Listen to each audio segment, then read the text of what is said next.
Chapter 1109. When she said that she would ask the receptionist to send 2 more cups over, it was obvious that she had accidentally exposed her fear. Call the receptionist and ask for 2 cups. Don't you think it's more effective if you smile at me? Feng Ling raised her eyes and said, I smashed the cup and asked the receptionist to send 2. What's the problem? Then she suddenly realized what the man had just said and stared at him. Are you trying to blackmail me? The little woman's timid look suddenly disappeared and she glared at him. I'm here to help you boil water for medicine and make coffee. You smashed my cup but now you're glaring at me? She didn't know how to refute for a moment. He raised his eyebrows. So it's my fault? It's my fault. Feng Ling lowered her head awkwardly. It's not your cup. Just pay the hotel for the cup when you check out. I'll pay for it myself. Li Nanheng said calmly, do you know how much the cup the hotel gave me is worth? Hearing his words, Feng Ling knew that this man was deliberately blackmailing her. She was a little annoyed. How much can it be worth? Is it an antique? It's not an antique, but there are a lot of stocks in this kind of hotel. The boss of the hotel is also good at taste. This kind of coffee cup is custom made. There was originally a pair. One of them is now on the coffee table in the living room, and the other one was smashed by you just now.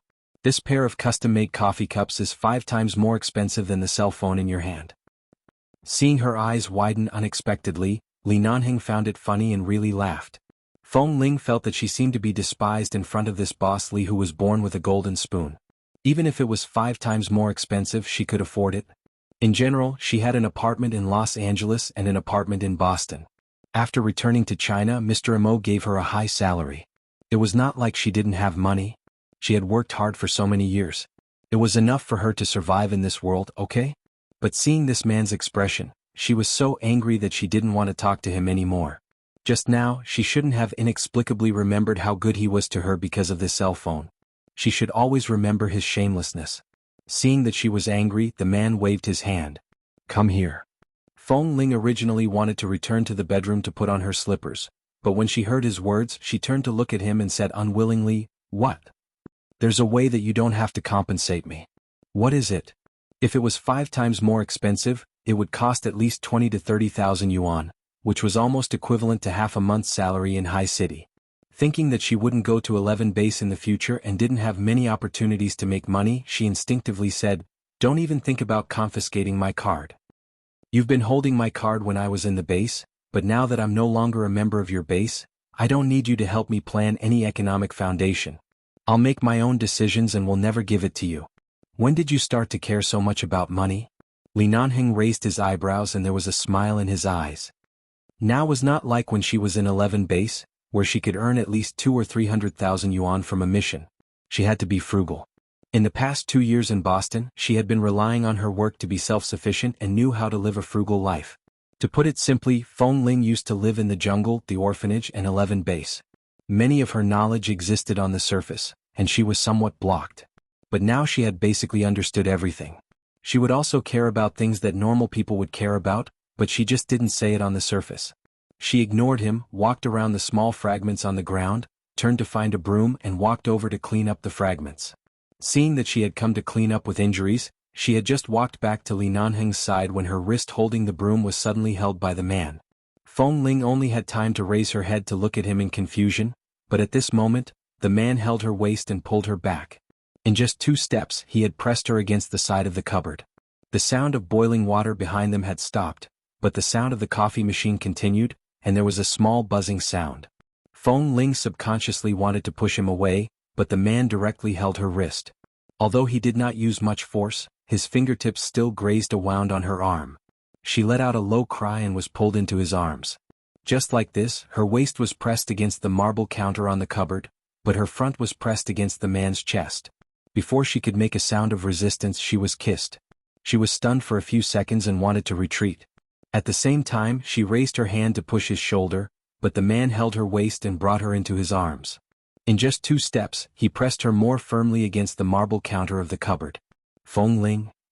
There was anger in her eyes. She glared at him, but the man did not see the shock and anger in her eyes. The previous few kisses were basically carried out after he was drunk. Finally, when she was sober, he naturally held her in his arms. How could he let her go? The man held her waist with one hand and raised the other to touch the back of her head. Their soft lips pressed against each other, and the man directly pried open her lips and teeth and invaded them. Their lips and tongues intertwined. It was a little gentle, a little ambiguous, and a little forceful. Feng Ling pushed Sang Sang and kept biting back, but in the end she was still restrained by the man's lips and tongue time and time again and had no way to retreat. At first, Feng Ling could still push him a few times, but then the pain in her arms and legs reminded her that if she used more force, the wound that had been applied with medicine might be torn open. In addition, there had always been a considerable gap between her and Li Nanheng's physical strength. The man's tongue firmly hooked into her teeth. Her body trembled and her mind went blank. Her hands tightly gripped the man's clothes to stand between him and the cupboard. When Li Nanheng let go, her breathing was so chaotic that even she was panicking. The man lowered his head. His warm, almost boiling breath sprayed into her ears, causing a layer of goosebumps to rise all over her body. She trembled and wanted to turn her head away, but the man's breath pressed against her sensitive ears. Li Nanheng, what on earth are you doing? Feng Ling forced herself to calm down. 5 minutes. Feng Ling. Chapter 11:10.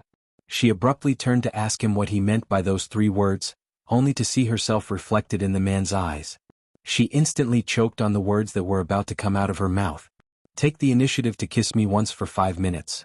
Take the initiative to kiss him? And kiss him for 5 minutes? There was only one thought in Feng Ling's mind. Impossible. Don't even think about it. Li Nanheng watched as her eyes widened in anger. He pursed his lips and chuckled lowly. Then sleep on my bed for a night? This, sleep for a night, had 2 meanings. It was clear that his words were not that simple. There was a huge ambiguity. Don't be too shameless. And I've been shameless for so many years. When I first started chasing you, you scolded me more than once. After being scolded by you for so many years, I have to carry out these 2 words so that I won't be wronged for no reason, right? Feng Ling couldn't take it anymore. She pushed him but failed. She frowned and said, Li Nanheng, don't kiss me again in the future and don't suddenly kiss me while talking. Before she could finish speaking, the man abruptly and accurately kissed her lips. She widened her eyes in anger and was about to struggle. In order to prevent her injuries from being pulled out in her anger, he let go in time. At the same time, he held the little woman who was leaning against the cabinet with anger all over her body to prevent her from falling down. At the same time, he pressed against her ear and whispered, I'm afraid I can't do this. If I could do it, how could I have chased after a little iceberg like you? Feng Ling. At this moment, the man held her hand, intertwined his fingers with hers, and gently tugged her hand up. Why don't you give me a slap? And then find someone to customize a set of cups that are exactly the same as this one? He had already kissed her earlier. Just because she didn't agree to his shameless request to kiss him for 5 minutes, she was kissed for nothing? The man just hugged her like this, his head pressed against her ear, as if the feeling of imprisoning her in his arms was very comfortable. His voice was soft and lazy, his voice in her ear, just a word, made her heart tremble fiercely. She closed her eyes to calm herself down. I'll find someone to do it. Do you really have to go through so much trouble? The simplest way is right in front of you. Even if it's just perfunctory, I'll accept it. I don't accept it. Feng Ling's tone gradually cooled down. Li Nanheng, I really wonder how you can be so shameless. You threaten me with a cup. He smiled lazily. Maybe this is shameless in your eyes. Have you ever thought about how much effort I've put into you over the years, but in the end, how much scruples do you have? Even when you finally took a step toward me, you only took 1 step and then took 100 steps back. Feng Ling, I only spoiled you because I fell into your trap.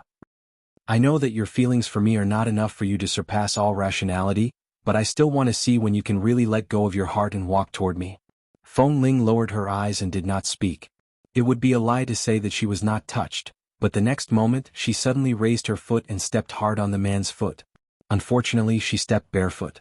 The attack was like throwing a ball of cotton at the man's face. The damage index was basically 0. The man did not speak after being stepped on by her. Instead, he suddenly pinched her chin and looked at her deeply. He said in a low voice, when will you really smile for me or cry for me from the bottom of your heart? Do you have to force me to press you on the bed before you can cry? Feng Ling's eyes flickered, but her heart was uncontrollably burning. She turned her eyes away and said, do you still want me to put on my shoes? Her awkward action of changing the topic made the man suddenly chuckle lowly.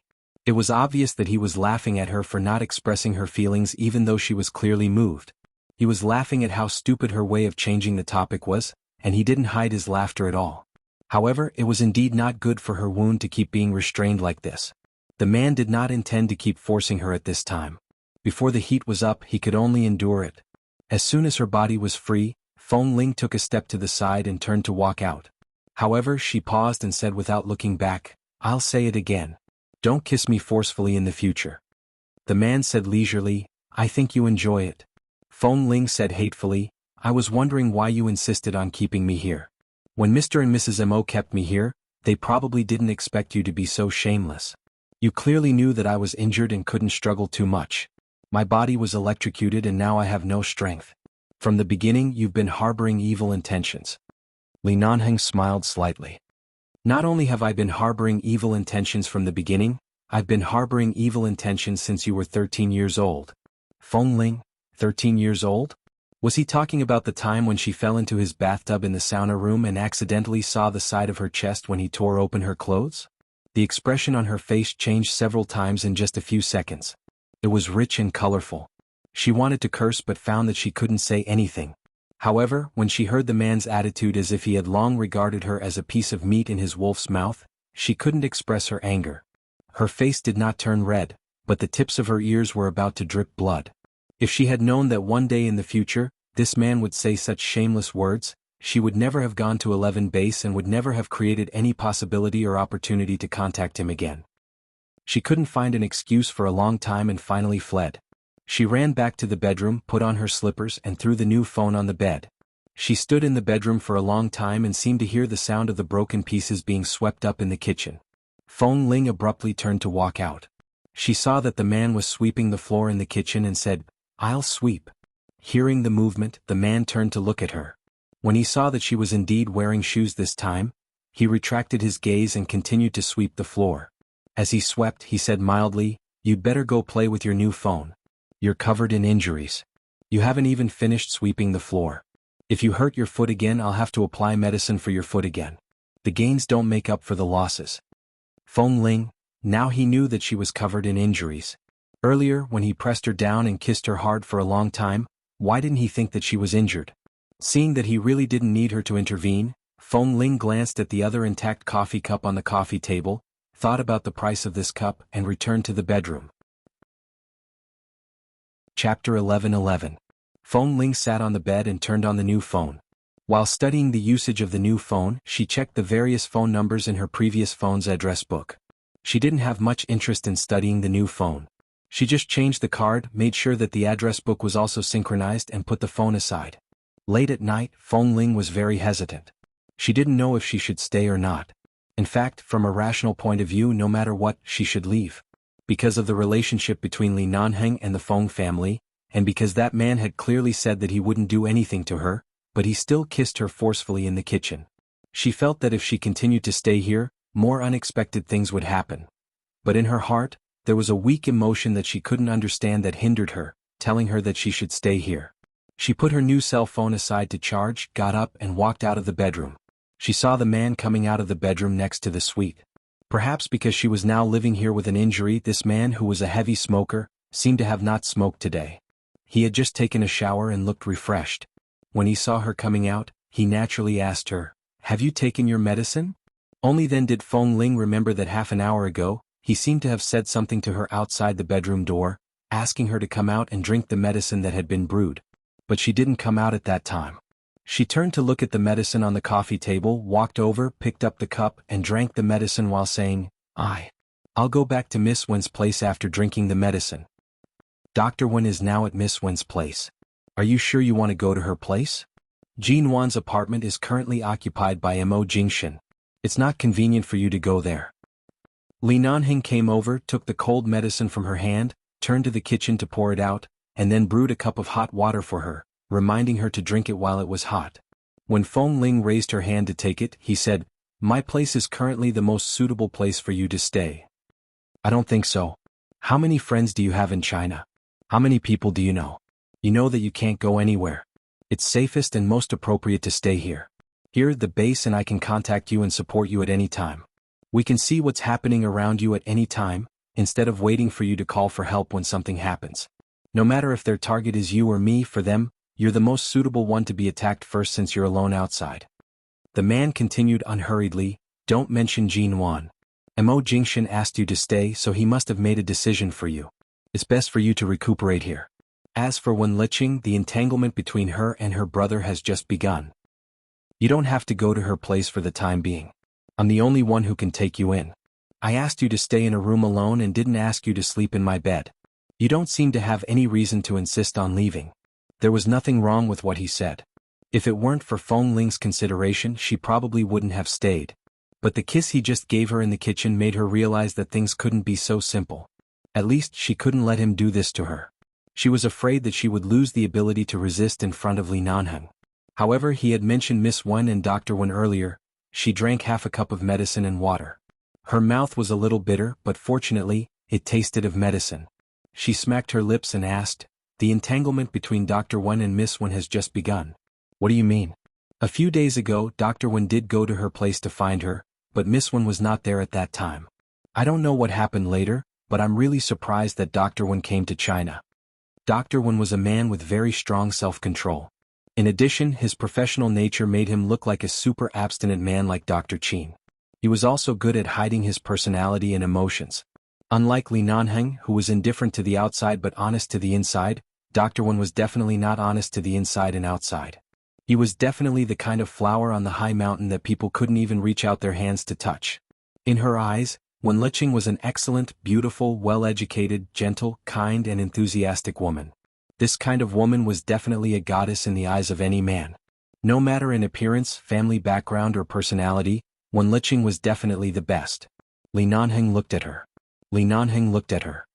The relationship between Wen Linhan and the Wen family is not as simple as it seems on the surface, and his feelings for Wen Liqing are not as cold and unmoved as others think. On the contrary, he is too restrained and forbearing, and everything is as if he is standing in front of the operating table. However, in his more than 20 years of life, the only person who has exceeded his original path is his sister, and the person who forced him to deviate from the path is also his sister.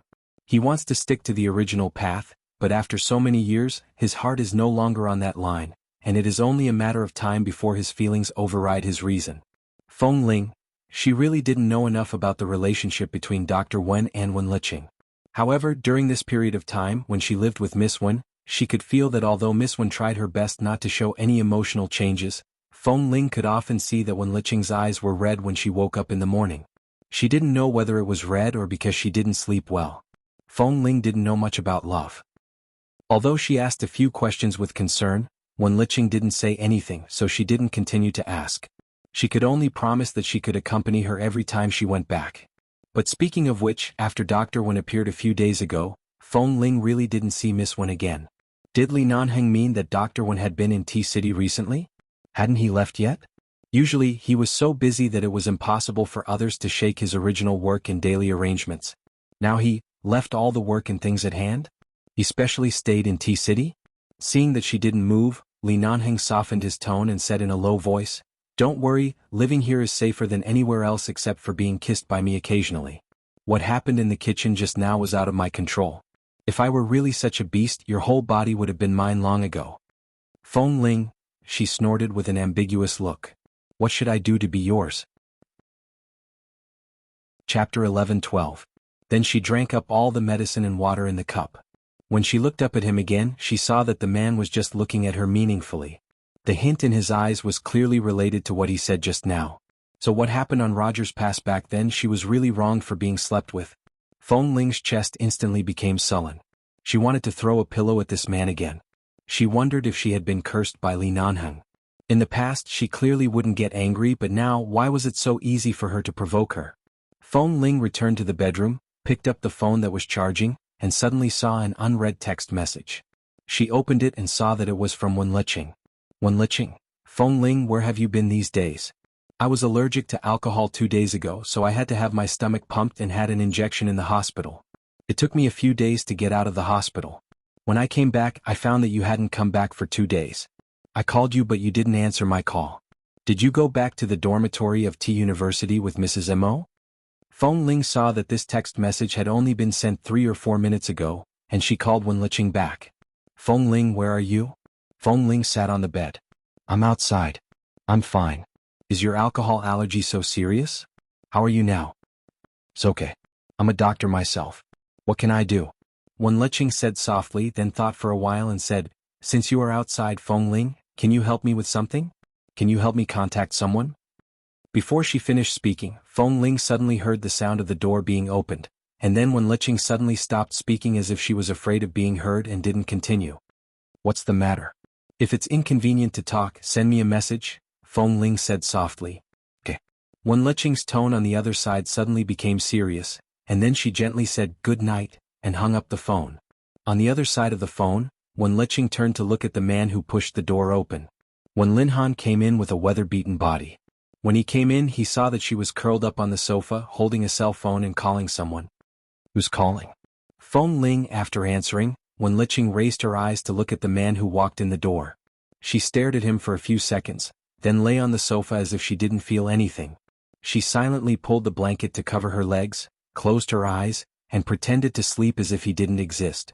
Wen Linhan watched her every move after entering the door, closed the door, and did not speak to disturb the silence in the room at this moment. Wen Leching closed her eyes and leaned against the sofa for a while. Because of the man's silent gaze, she finally opened her eyes and looked at him expressionlessly. Shouldn't you go back to the United States now? Your fiancé is still waiting for you. Your work and your patients are still waiting for you. I, an insignificant person, have already troubled you for more than a week. Now that I'm fine, you can go. Wen Linhan did not speak. Also, I promise that such a thing will never happen again. Don't think too much about it. I only drank because I enjoyed myself, not because of you. Everything was because of me. I didn't intend to put any pressure on you, nor was I forcing you by injuring myself. Wen Leching lowered her eyes as she spoke. She didn't want to see his expression, so she just leaned against the sofa and spoke. Then she frowned slightly because of his silent attitude after entering the door. Before leaving the United States, she still remembered the words she said when she grabbed his collar and questioned him with red eyes. She cried uncontrollably and begged him not to abandon her like this and begged him to face his feelings. What did he say to her at that time? Every word was like a cold knife grinding on the top of her heart, and now her heart still trembled when she thought of it. She stroked her head and turned to look at him. Brother, I've already said that you don't have to think that everything I do now is for you to see. It's been almost 10 years. I apologize to you for all the childish, willful, and irrational things I have done for you. I apologize for affecting your normal life for so long, and I apologize for pestering you for so many years.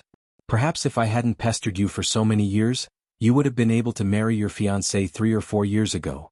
It's all my fault. She continued, you don't have to stay here with me. From now on, I won't make my presence felt in front of you. I won't force you to stay. You can go. Wen Linhan looked at her indifferently and didn't speak. There was a floor heater in the room which was very warm. He casually took off his windbreaker and tugged at the collar of the white shirt inside. Then he undid 3 buttons at the same time. His cold and aloof demeanor instantly became much more easygoing. At the same time, his gaze fell directly on her cold face, which seemed to have made up her mind to abandon love. Just because of one sentence from me, you can torment yourself to this state, and you still dare to say that you're not putting on an act for me to see? If I hadn't come in time this time and sent you to the hospital before your allergic symptoms completely broke out, do you know what would have happened to you now? Do you want your neck and face to be swollen for the rest of your life? Or do you want to be sent to the emergency room for surgery if your respiratory tract is seriously asphyxiated? Or do you want to quietly find a corner where no one knows and get drunk and slap me in the face with your pathetic way of letting go?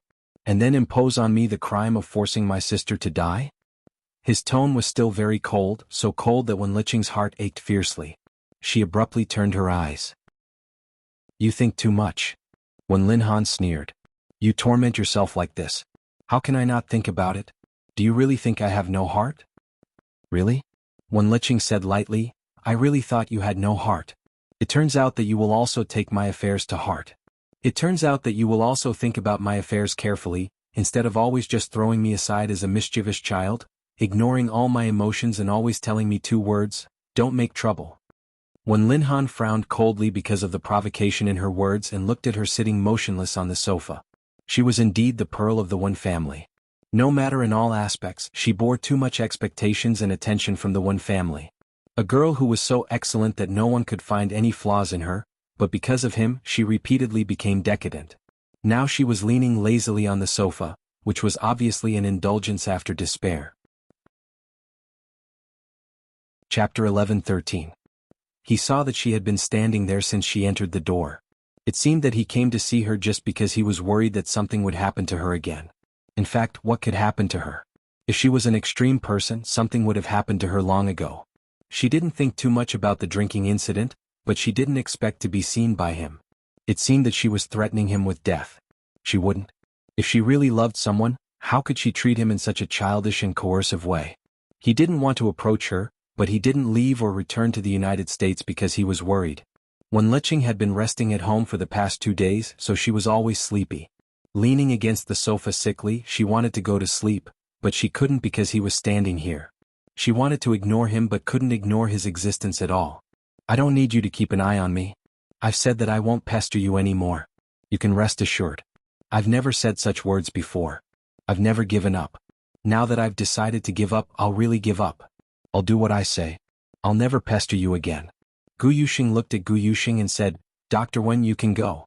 When Lin Han still didn't respond. When Licheng was silent for a while, suddenly lifted the blanket on her body and walked off the sofa. She walked up to him. Her footsteps were still a little unsteady, but she still walked up to him with a cold face and glanced at the door not far behind him. Wen Lin Han, do you want me to invite you out personally? He didn't say anything. He lowered his eyes to look at her when she suddenly approached him. His gaze was very calm and his expression was cold and forbearing. She didn't want to care about what kind of emotions and storms were hidden in the depths of his dark eyes. She didn't bother to peek into his heart anymore. When she was in love with him, even if it was just a word he said or a few words he wrote, she would think about it for a long time, wanting to know if he had those feelings for her. Later, after thinking about it for a long time, she found that none of his words seemed to have anything to do with her. It was she who forced herself to play. Dr. Wen. Wen Lu looked at him and raised his finger to the door. I'll call you brother again, my dear brother, who used to have a blood relationship with me, but now the truth has come to light. Brother, who has no blood relationship with me at all, please leave, lest you be seen by others here and let them be suspicious. If you continue to stay here, I'm afraid that others will think that I'm forcing you to do something. Since I'm the one who took the initiative from the beginning and I've been pestering you for so many years, I don't know what I've experienced over the years, and I don't know if I'm destined to be enemies with you. Since I've made you so disgusted and painful, and I've caused so many troubles in your life, I'll never take another step towards you in the future. With that, Wen Licheng took a step back and looked at his cold and tense face. As you wish, I have regained my senses. I will slowly heal my wounds by myself. If not, as you once said, I may not find a suitable man to fall in love with. Senior brother has always treated me well, so I should face up to his feelings for me, fall in love with him, and completely remove you from my heart. Goodbye. When Licheng was tired of talking, she pointed to the door behind him. If possible, I will never see you again. Even if I go back to the United States in the future, I will not look for you. Anyway, you have established your own family and rarely come back to the Wen family. You will never appear in my world again. We will not affect each other and will not see each other. You are a madman.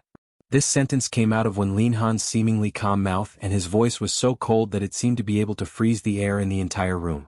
A smile appeared on Wen Licheng's face in an instant, and she looked at him with a sneer. Yes, I am a madman, I admit it. If I am not crazy, how could I fall in love with my own brother at the age of 16? If I'm not crazy, how can I only see you in my mind and heart for nearly 10 years from my teens to my 20s? What you said was right. I'm just too short-sighted. I have such good life resources and a lot of good times. Why should I waste all my beauty and enthusiasm on you, Wen Lin Han? Wen Licheng said and pointed to the door again. Now please go out.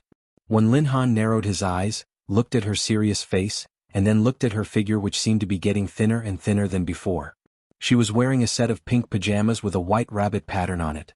She looked simple yet a little playful, but her body was too thin under the clothes, making her clothes look a little empty. She was like this in the hospital emergency room that day. Only when her shirt was unbuttoned did he realize that she hadn't had a good meal since she came to China. She was already very thin when she was in the United States, and now she was even thinner than when she was in the United States. It was as if a gust of wind would blow her away. Madman. He muttered again, but his voice was so low that it was almost inaudible. Wen Licheng thought he was scolding her, but it didn't sound like he was scolding her. She looked up at him. I have said what I should say. How long do you want to mock me? I'm already like this and you still want to beat me to the point of no return? So what if I loved you? Wen Linhan, do I have to be sent to hell by you because I love you? I want to escape from your shackles. I can finally leave as you wish. You should be more self-aware and don't appear in front of me again. I can't chase you away no matter how hard I try. You even scolded me. What are you trying to do? Do you really have to force me to the point of insanity before you feel comfortable? Go. Go now. Go now. Seeing that he didn't move, Wen Liqing glared at him angrily. Go. Little Qing. Don't call me. Don't call me Little Qing again. You are not my brother but also my lover. This word is not something you can say casually. Wen Liqing looked at him coldly. Go. Go now. Wen Linhan, don't force me to throw you out. Go. Chapter 11:14. Seeing that he didn't move and just stood there looking at her like a stone stick, Wen Liqing was really fed up with his tepid attitude. Wen Liqing was really fed up with his tepid attitude. She angrily stretched out her hand and pushed him hard. She hit him hard and cried, Go away. Get out. Wen Linhan, don't show up again. I don't love you anymore. The back of her waist suddenly tightened, and before Wen Liqing could see anything clearly, she was suddenly pulled into his arms. The man suddenly raised a hand to hold the back of her head, pulled her forward and kissed her hard on the lips. The touch on her lips was so strong and fast that she didn't have a chance to react. She was caught off guard. She was petrified in an instant. Her tearful eyes were wide open, but there was shock and confusion hidden in her eyes. She didn't understand what was going on from beginning to end. Wen Linhan was kissing her? This had never happened in nearly 10 years. She once took the opportunity to take care of him when he had a fever to secretly lean against the bedside to kiss him, but she was careful not to be discovered by him. Or when she acted coquettishly with him a few years ago, she rubbed his face against his face, asked for a hug in his arms, buried her face in his neck, and touched his chin and even his Adam's apple with her lips from time to time in order to seduce him, but he pushed her away. Or perhaps, when their lips touched, it was just an unintentional collision, although most of the time, it was slightly intentional on her part. But in any case, Wen Linhan had never kissed her. Every time she accidentally kissed him, he would avoid her expressionlessly and warn her not to be too obsessed with him. He never did. He never kissed her.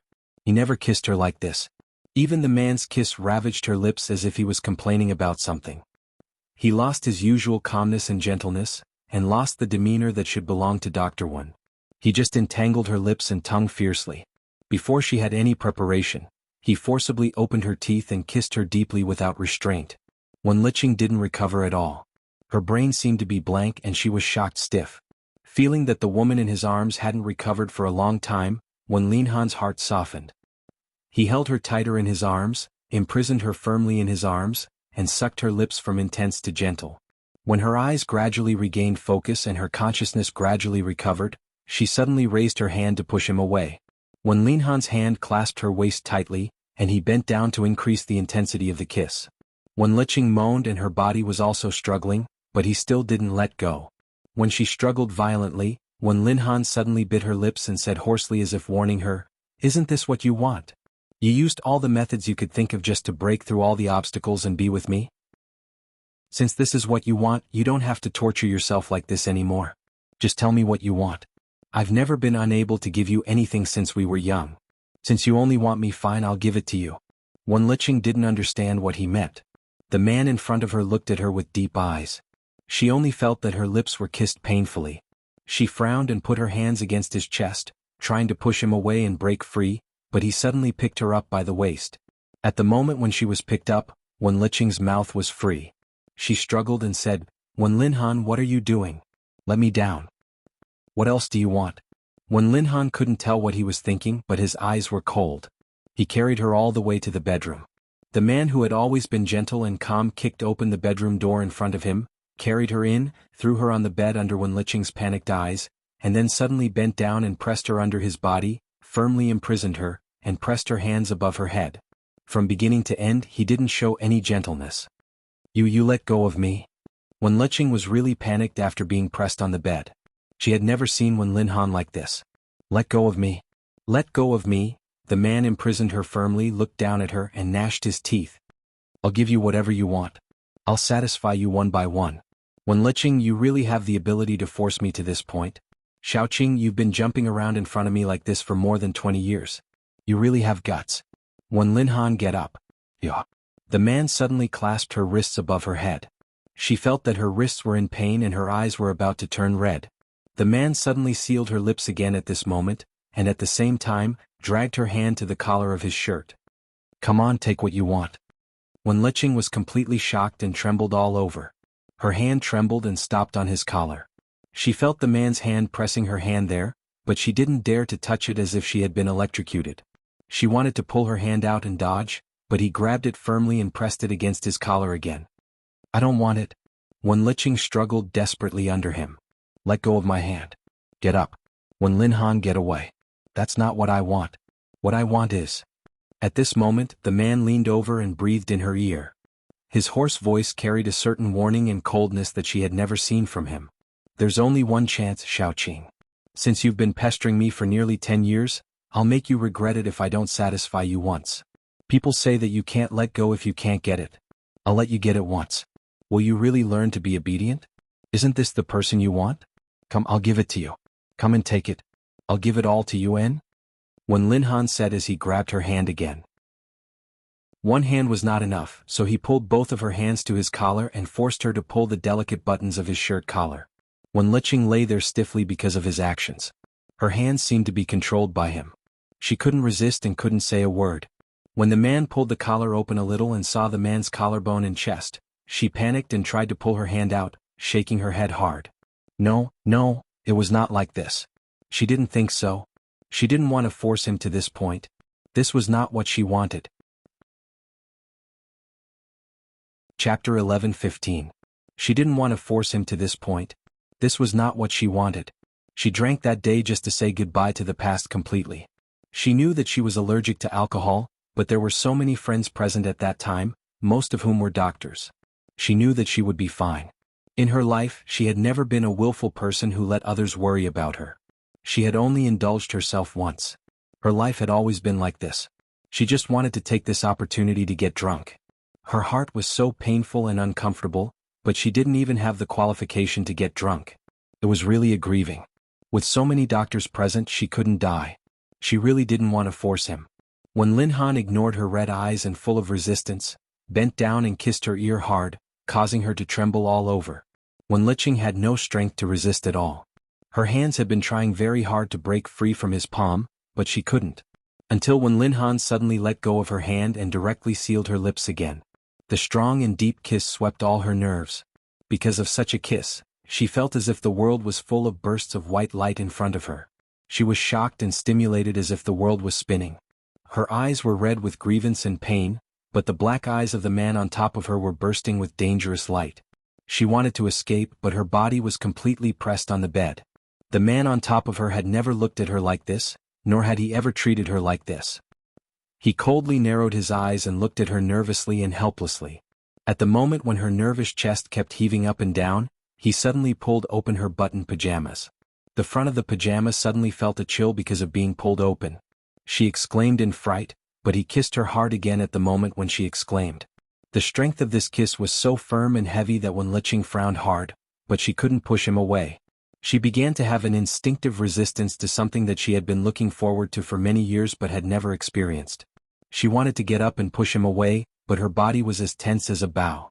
Before she succeeded in pushing him away, Wen Linhan had pressed her hands back to the bed and kissed her fiercely. When he kissed her collarbone, Wen Liqing was so anxious that her tears slid down the corners of her eyes. Unable to resist, she could only lie on the bed and let him do whatever he wanted. She could only sob and say, "Brother, don't do this, don't do this." Wen Linhan didn't seem to hear her. When she couldn't stop crying, trembling under him and choking with sobs, he pressed on her and whispered hoarsely in her ear, "Just say what you want. Before leaving the United States, you came to my room in the middle of the night and accused me of my indifference again and again. The letter you left in my mailbox was also full of tears of blood. Do you think I don't know what you want? I'll give it to you now, all of it. Is that enough? Satisfied?" Wen Liqing raised her eyes and looked at him accusingly. But before he could speak, he suddenly felt a certain part of his lower body. There was an obvious change. She opened her mouth but was too shocked to say anything. She could only look at him with fear and disbelief. Did he have feelings for her? Then he used to say that they were just brother and sister and that he would never have feelings for her beyond that of a sister. What did those words mean? There seemed to be a flash of frustration in Wen Linhan's eyes. He didn't want to see her eyes again, so he suddenly turned her face and kissed her lips again. She was so anxious that her eyes turned red. She struggled to avoid him, but he still firmly clasped her chin.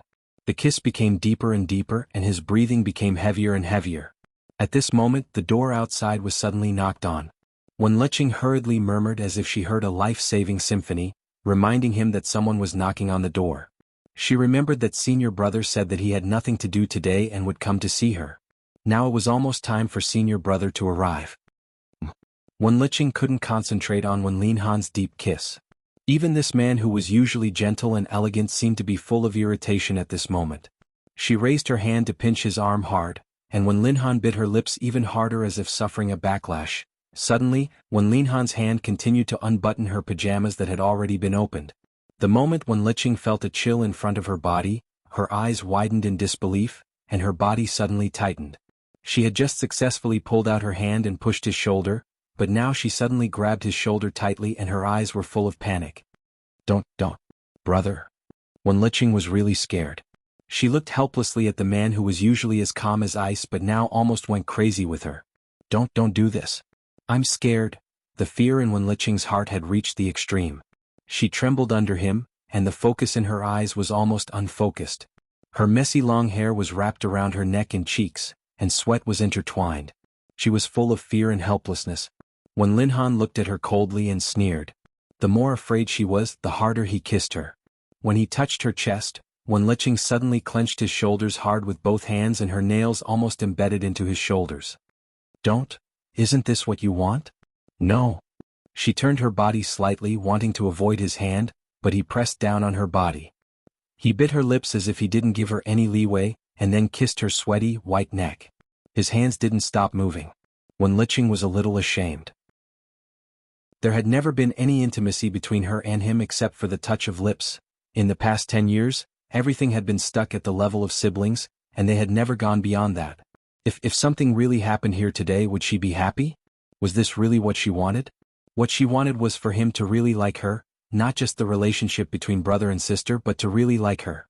If he did all the things he wanted to do because of love, she would definitely accept it. After all, she was already in her 20s and was not a little girl. There was nothing wrong with it. But now, not now. He had been completely forced by her to the point that he had lost his rationality. He had even acted with vengeance and viciousness. This was not love. Chapter 11:16. The knocking on the door outside became more and more urgent. Wen Linhan had no intention of letting her go but bullied her even more fiercely. He pressed the woman's soft body under him and asked himself again and again in his mind. He wanted to see her again and again, but he also wanted to know how she was doing. She cried her heart out in front of him, begging him not to get engaged to someone else.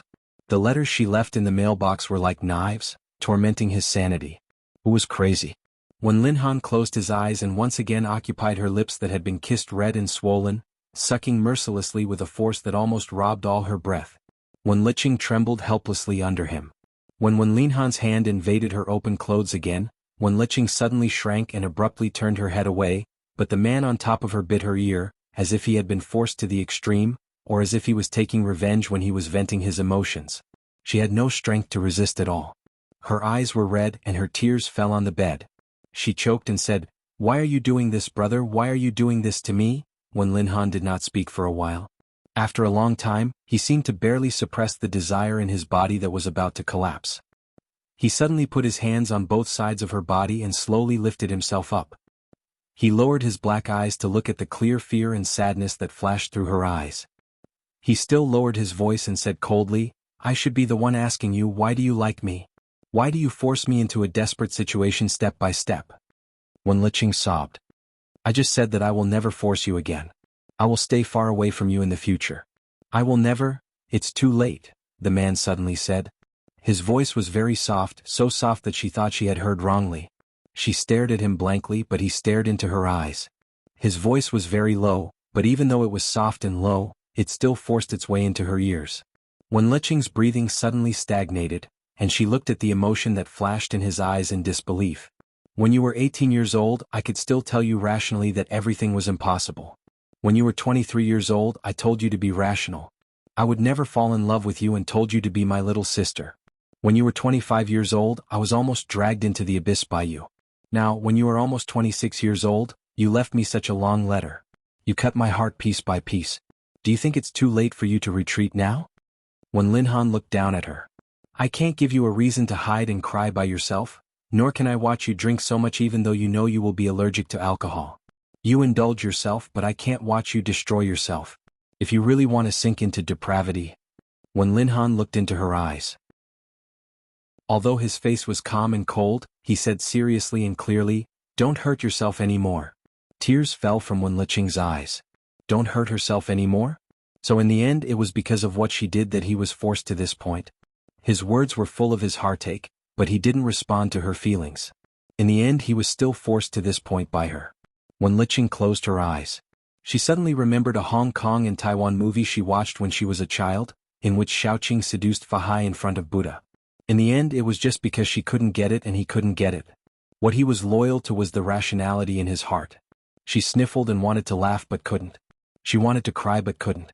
From now on you'd better behave yourself and don't cause any more trouble. Our family already knows what you've been thinking about me for so many years. Don't let yourself get hurt again. Work hard. Whether you're in the United States or in China, live a good life. If you want to be with me openly, you should make yourself stronger and be able to withstand all the rumors and slanders from the outside world. You shouldn't be like this, where a little bit of emotional frustration can knock you down. Wen Liqing opened her eyes and looked at him, but she didn't speak for a long time. Do you understand? When Linhan looked down at her and stared straight into her eyes. What you should learn is to grow up. Her lips were still a little numb, but his words were so cold that it felt like an iceberg had fallen on her body. He was just reminding her that she was not mature enough, reminding her that she was not strong enough, reminding her that she had driven herself to the brink of collapse because of these trivial matters, and in turn she would cause him no peace. When Liqing lay there motionless, her hands clenching the quilt under her stiffly. Looking at the man's open shirt collar and his collarbone, her mind buzzed. The knocking on the door outside became louder and louder, and even when Liqing's cell phone on the sofa outside had already rung at this time. When Liqing still lay motionless on the bed. She didn't have the strength to get up and could only look at him almost blankly. When Linhan, however, turned his eyes away and couldn't bear to look at her eyes anymore. He suddenly got up, left her body, got out of bed and walked out. Although she didn't have any strength, she knew that the person who came now was probably the senior brother. If the senior brother saw Wen Linhan when he entered the door, she didn't know what would happen. When Liqing hurriedly struggled to sit up on the bed, barely gathered her clothes, got out of bed and staggered out quickly. When Linhan walked over and opened the door. The senior brother standing outside the door looked at him and paused. Then he saw Wen Linhan's clothes, which were not as neat as usual, and seemed to see some wrinkles that had just been pressed out. The senior brother frowned slightly. Dr. Wen? When Linhan was expressionless and his eyes were cold. What's the matter? Is Xiaoqing inside? The senior asked directly. As he spoke, he glanced at the living room behind him. I just called her and heard her phone ringing. Where is she? She is inside, but it's not convenient for her to see you today. When Linhan said lightly and was about to close the door blankly. However, the door was suddenly blocked by the senior brother at this moment, and at the same time, he looked at the man in front of him coldly. Dr. Wen, it was Xiaoqing who agreed to let me come to see her on the phone. She just called me less than an hour ago. Is it convenient for her to see me now? I think Dr. Wen is not in a good state. Is something wrong with Xiaoqing? Let me in and take a look. As long as I'm sure she's okay, I'll leave immediately. I'm here. What can happen to her? When Linhan's cold eyes were full of impatience. He glanced at his hand blocking the door. Take your hand away. Chapter 11:17. The senior brother stood there and didn't move. At this time he saw the woman coming out of the bedroom inside. At first glance he saw Wen Liqing's messy long hair, her red and swollen eyes, and her lips that looked much rosier than usual. At the same time he saw that although the front of her pajamas was held by her hands, if he looked carefully, he could still see that a button had fallen out. The woman who was usually spoiled by her family and friends seemed to have encountered the biggest change in her life at this moment. She was so embarrassed that any man could guess what she had just experienced. The senior brother's eyes turned cold in an instant, and he threw a punch at Wen Linhan's face. When Linhan glanced at him calmly, raised his hand to block his punch and looked at him coldly. Mind your manners. Mind my manners? UF** King bullied Xiaoqing like this. When did you ever mind your manners? The senior brother retracted his hand angrily and punched at him again. This time, Wen Linhan didn't raise his hand to take it but took a step back. The senior brother's punch missed, so he raised his hand to support himself on the door and rushed in quickly. Wen Liqing had just walked out of the bedroom. She looked blankly at the senior brother who just entered the door and then frowned when she saw the tense atmosphere between the two of them. The senior brother glared at Wen Linhan. What did you do to her just now? Wen Linhan didn't answer but looked back at Wen Liqing who was standing there blankly. What did I do to you?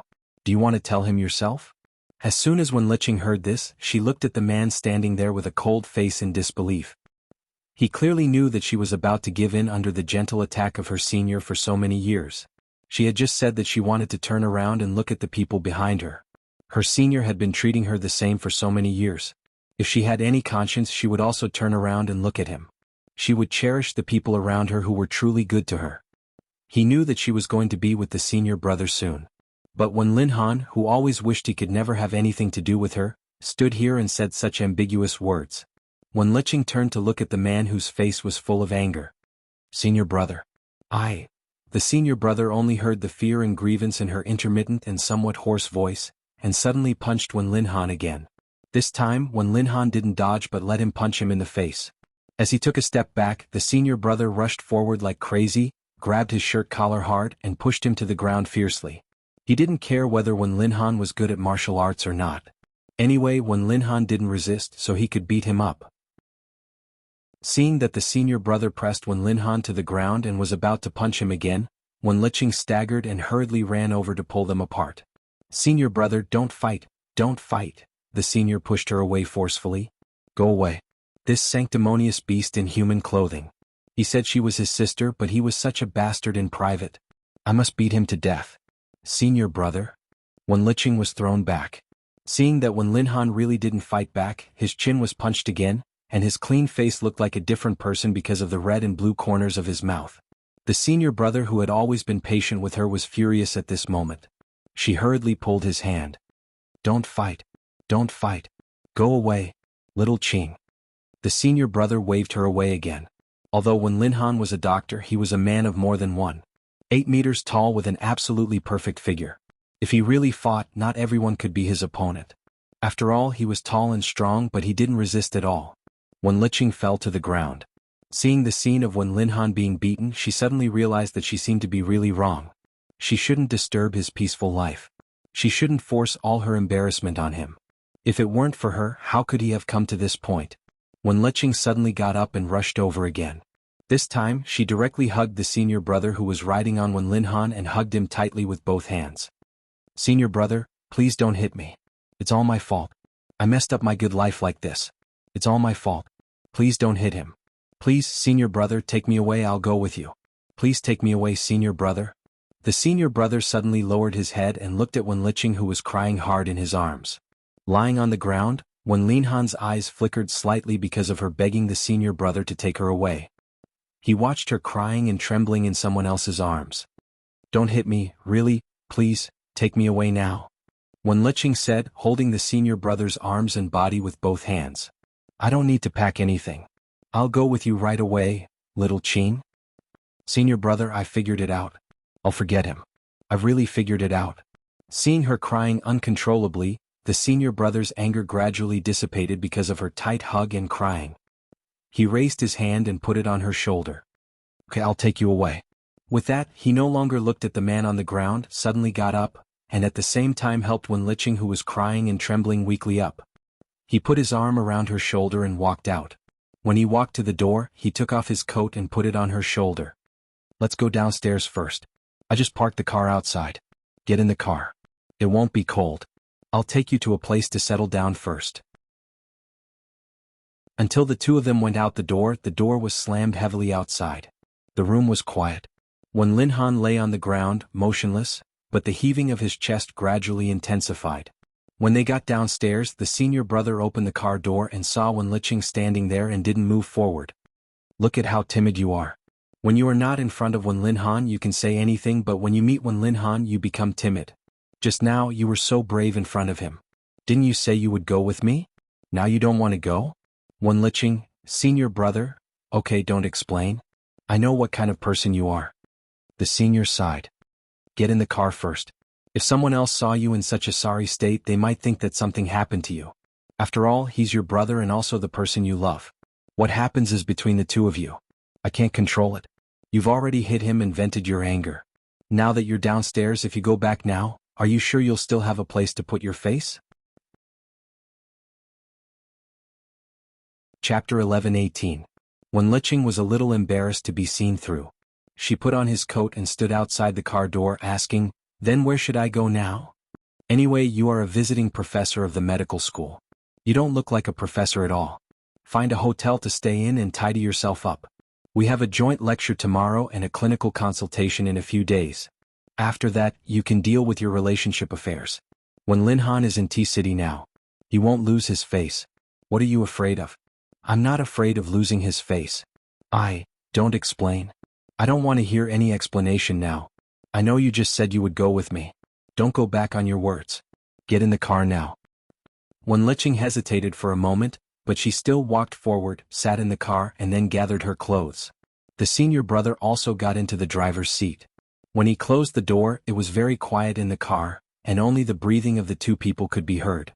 He didn't drive immediately but sat in the car for a while. After a moment of silence, he said in a low voice, "You once said that when Linhan is a very good brother. Whether you thought you were biological brother or sister or later found out that you were not related by blood, he is as good to you as ever. Like all the elders in the family, he loves you as the apple of his eye." When Liqing lowered her eyes and said in a muffled voice, "Yes. So he keeps saying that you are just his sister and will not surpass this relationship at all. Then why did he suddenly fly to T-City and why did he treat you like this today?" When Liqing didn't speak anymore, the senior brother started the engine and drove the car away. After driving the car away, he said indifferently, "I think it is you who should be calmer. You have never understood when Linhan. Even if you grew up with him, you have never seen his true face." "True face? What true face?" When Liqing turned to look at him, but the senior brother just drove and didn't say anything, but his face was not very good. Obviously he didn't enjoy the punches just now. It was rare that when Linhan just lay there to be beaten. He should have punched him a few more times. When she woke up in the morning, she habitually wanted to call Jinuan and ask if she needed to go to T University to accompany her. But thinking that Mr. Amo was in T-City now, it was unnecessary for him to go there. After all, the Cold War between the young couple had just ended, so he didn't make the call but lay in bed for a while. When she got up, she didn't know if Li Nanheng was awake. Instead of going to the bedroom next door to ask, she went downstairs to buy breakfast. It was just some external injuries and she would be fine as long as she walked slowly. She did not want to stay in the room alone. When he went to buy breakfast and walked back, he passed by a fitness area near the river opposite the hotel. He saw many people doing morning exercises there, and many young couples coming out for a walk early in the morning. It was a very harmonious and peaceful morning. It was said that this was a downtown area, and it was not allowed to set up stalls in such places. However, there was actually a stall set up early in the morning in front of them. Someone was selling all kinds of phone cases and stickers for this year's new mobile phones. Phone Ling thought of her new mobile phone. For her, a mobile phone was expensive as long as it cost more than 1,000 yuan. Such an expensive mobile phone should be well protected, so she walked over, chose a phone case that looked sturdy, and spent another 10 yuan to ask someone to help her stick a sticker on the screen of her mobile phone. The shells and membranes were very cheap. Although it was a small stall, since it could be placed in such a place and opened so early in the morning, the price would usually not be too cheap. However, the stall owner's asking price was really too cheap. It just happened to satisfy her desire to not spend money recklessly. She was playing with her mobile phone and was about to go back with the breakfast, when suddenly a couple who were taking a walk opposite her began to quarrel. The man, "You also know that I will be angry? Every day you don't tell me what you are feeling and you don't tell me about your grievances. Do you take me as your man?" The woman, "It's not that I don't want to tell you. I just feel that there are some things that I can get through alone. I don't need to mention them to anyone." The man, "Have you ever thought about me? I am your boyfriend. Shouldn't you let me comfort you when you feel wronged? Let's not talk about how to solve the problem first. One more person is always one more helper. At least when you want to get through it, let me know that at least I can be by your side. Do you really put me in your heart? Do you really love me?" The woman, I don't know." The man, "From the beginning when we were together there were so many things that you cared about, but you never really considered the simplest link between us. You have been antisocial since you were young.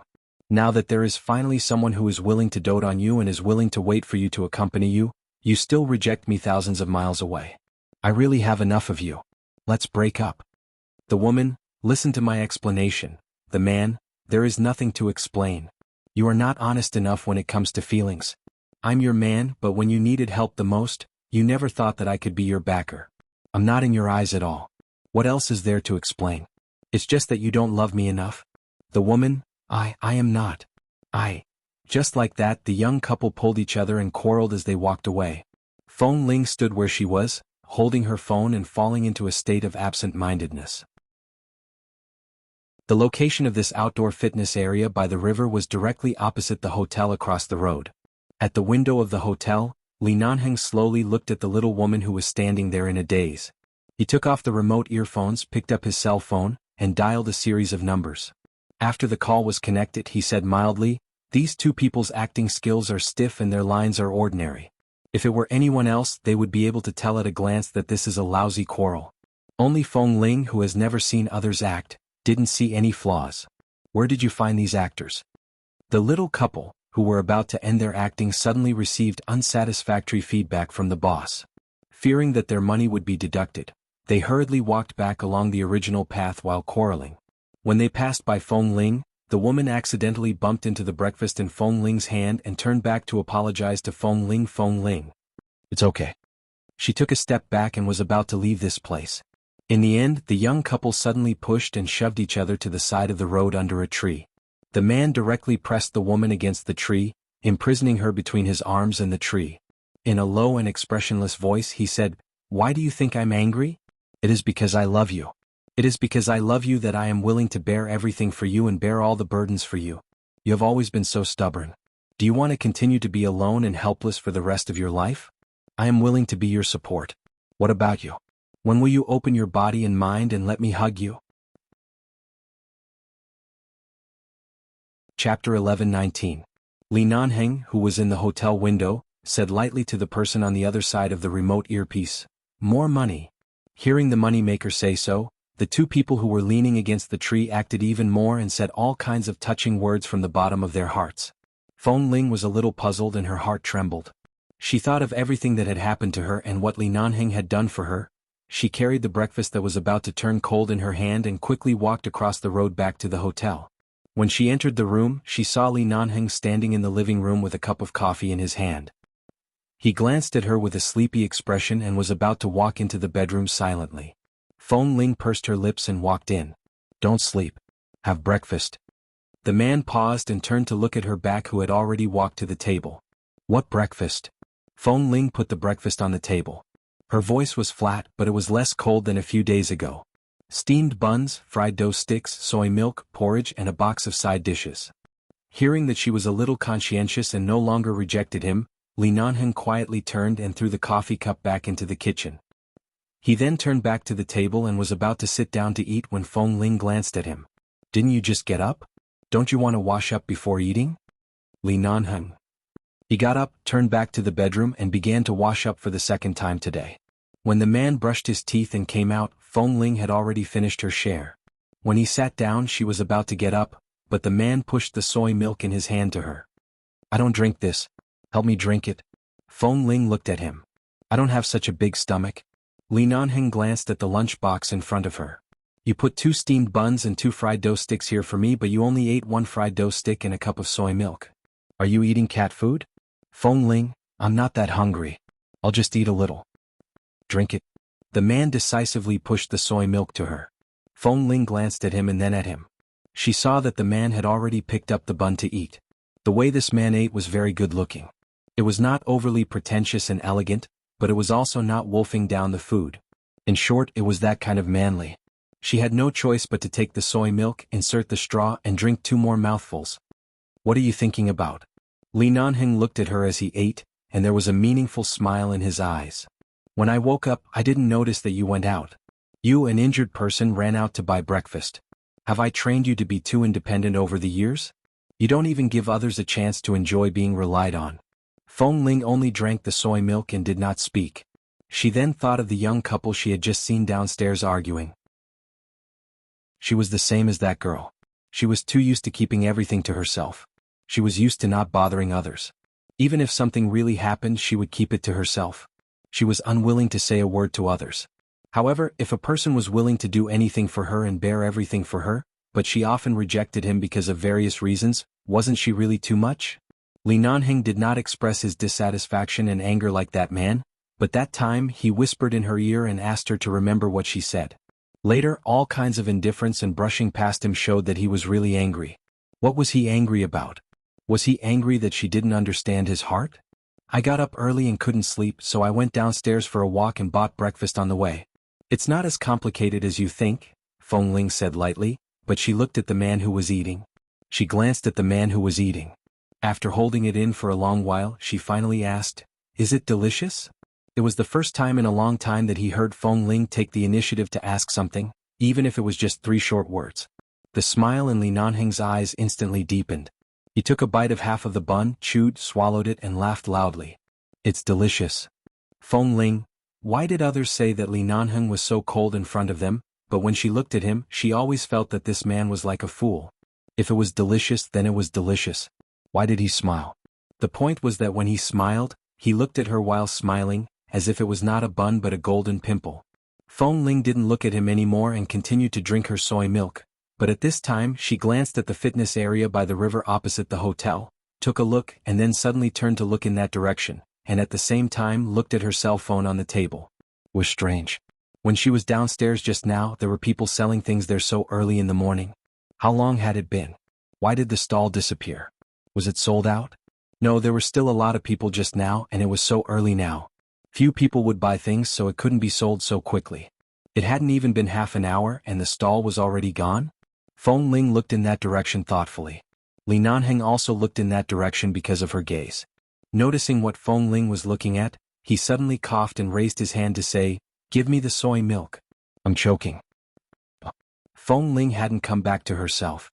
She only turned to look at him, saw that the man seemed to be really choked, and subconsciously hurriedly handed him the unfinished soy milk in her hand. She saw that the man took her soy milk and took a big sip with the straw she had just used. When she realized that the straw was used by her, the man had already taken several sips. Feng Ling's attention was also completely attracted by the straw. She put on a sullen expression, thinking that she had been kissed by him before, and it was not a big deal to use the same straw. When they were all men in the base, they also used the same cup, so it was not so pretentious. But now, no matter how she looked at it, she felt that it was too intimate and ambiguous, and he didn't treat her as an outsider. However, she didn't say this, but when the man returned the soy milk to her again, she hesitated. If she didn't drink it, it would be too delicate and wasteful. There was still half a cup.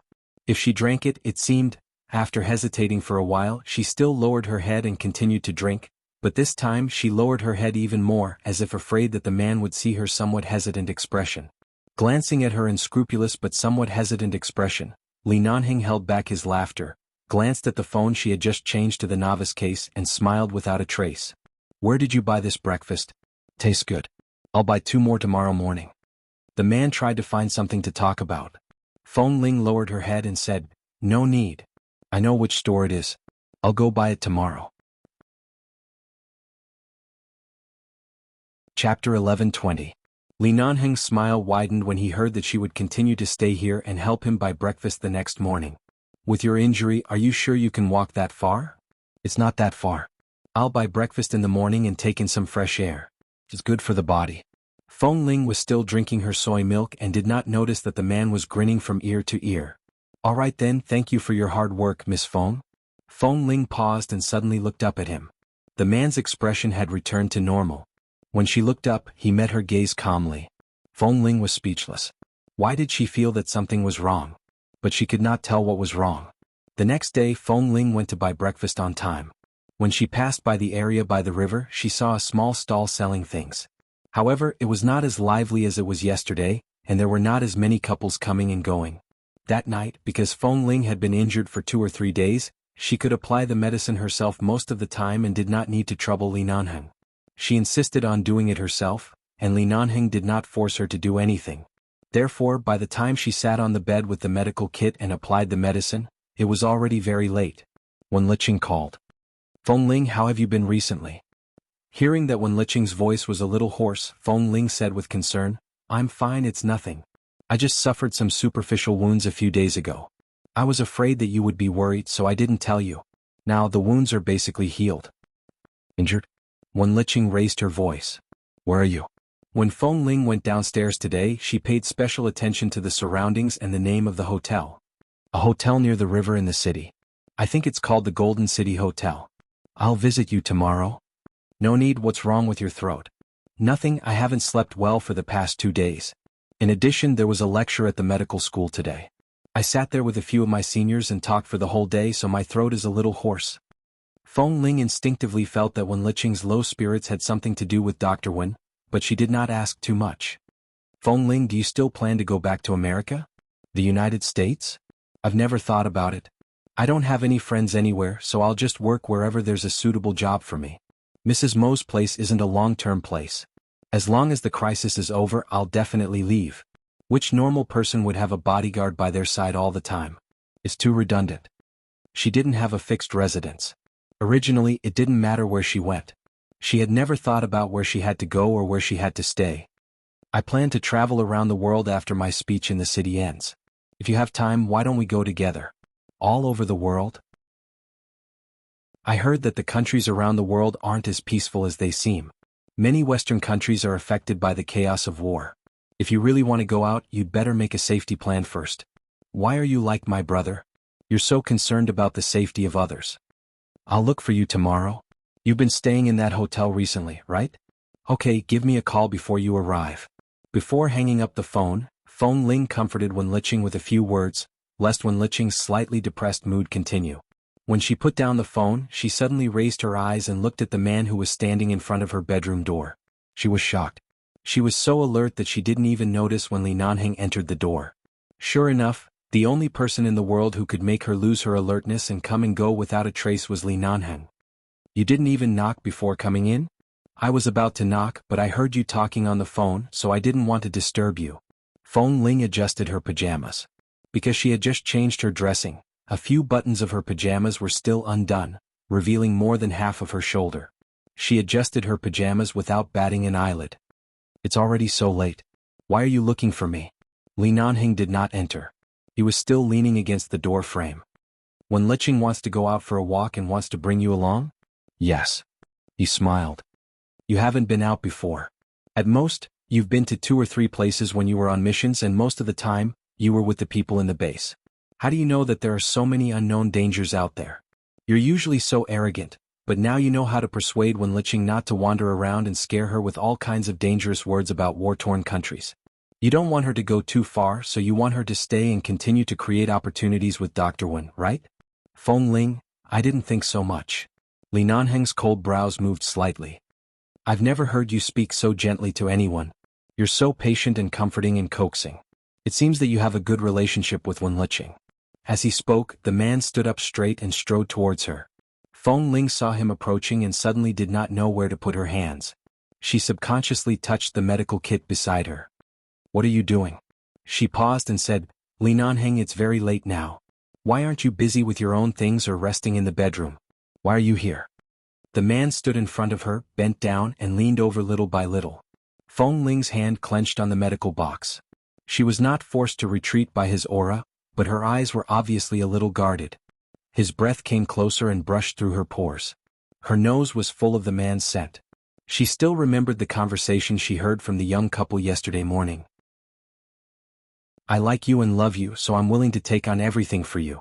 When will you really open yourself up and accept the thousands of good things that a person can do for you? When she came back to her senses, the man was only a finger away from her. He stopped moving. She looked at him and her eyelids twitched. Miss Feng. What? She was really uncomfortable with the words, Miss Feng. She felt that every time this man called her these 3 words, it was as if he had bad intentions. Li Nanheng laughed hoarsely. If I was the one who drove by in time to save you when you fainted at the base, would you treat me like how you treated Wen Liqing? How would I treat her? Gentleness, patience. You're already willing to let go of your true self to the point that you're close to a friend. If it were me, would you give your entire self to me and give it to me without any worries? Chapter 11:21. Feng Ling felt that this assumption was not valid. The man was very close to her. Right now she really wanted to retreat and distance herself from him. However, she knew that if she retreated now, it would mean that she had been defeated by his words. It would mean that she really cared about something with him. There's no ifs. I'm very grateful to Miss One for extending a helping hand back then, so it's only natural that I can open my heart to her now. Feng Ling turned her face away slightly to avoid being kissed by him. However, she felt that she was actually about to be kissed. Although their skin had clearly not really touched, the man's breathing and hoarse voice gave her the illusion that he had already kissed her from head to toe. Aside from that one time when I was locked in the Li family's ancestral hall and couldn't appear in time, when have I not appeared in time? Why don't you try opening your heart to me for once? Feng Ling closed her eyes. I have. She closed her eyes and tried her best to speak in a rational voice. Li Nanheng, I have. He stood up straight again. She finally opened her eyes and raised her head to look at him. There was no anger, displeasure, or any chagrin on the man's face. He only placed one hand in his trouser pocket and looked at her warmly. In the relationship between people, there is a saying that has been circulating for a long time that I have always felt is rather pretentious. Using 100 steps to describe a pair of people in love, I took 99 steps in your direction and finally, you took the most important step toward me. However, you only took half of this step. Because of your distrust, your hesitation, your lack of confidence and various other reasons, you took back this step and retreated countless times. It's not that we can't be together, but there are too many things written in your heart that can't be. Feng Ling's complexion was slightly pale because the man had suddenly calmly analyzed all of her timidity and lack of confidence. Because he had brazenly exposed all of her hidden emotions. She heard her overly fast heartbeat and felt that her breathing was a little short of oxygen. She had indeed taken a step forward and had indeed opened her heart to him. However, it seemed that she had only tentatively and carefully taken a step forward before being frightened back. If it was someone else, she probably wouldn't even take this step. At this moment, the man suddenly bent his head down again. This time he seemed to be determined to let her know something. Suddenly, he wrapped his arms around her sides and trapped her on the bed. Even though Feng Ling did not fall down, she still sat there stiffly, watching the man in front of her. Look into my eyes. Feng Ling. She looked into his eyes. I don't have any other woman. From the beginning to the end, I've only had you. Give yourself a little more confidence. Don't always be like a mouse that sees a cat and runs away at the slightest movement. As he spoke, the man chuckled. I've used up all my patience on you. You have to give me a response, don't you? I don't know what to do. I'll teach you. The man leaned closer and raised a hand to point at his face. Kiss me. Again? Feng Ling. She grabbed the pillow by her hand and smashed it hard against his face.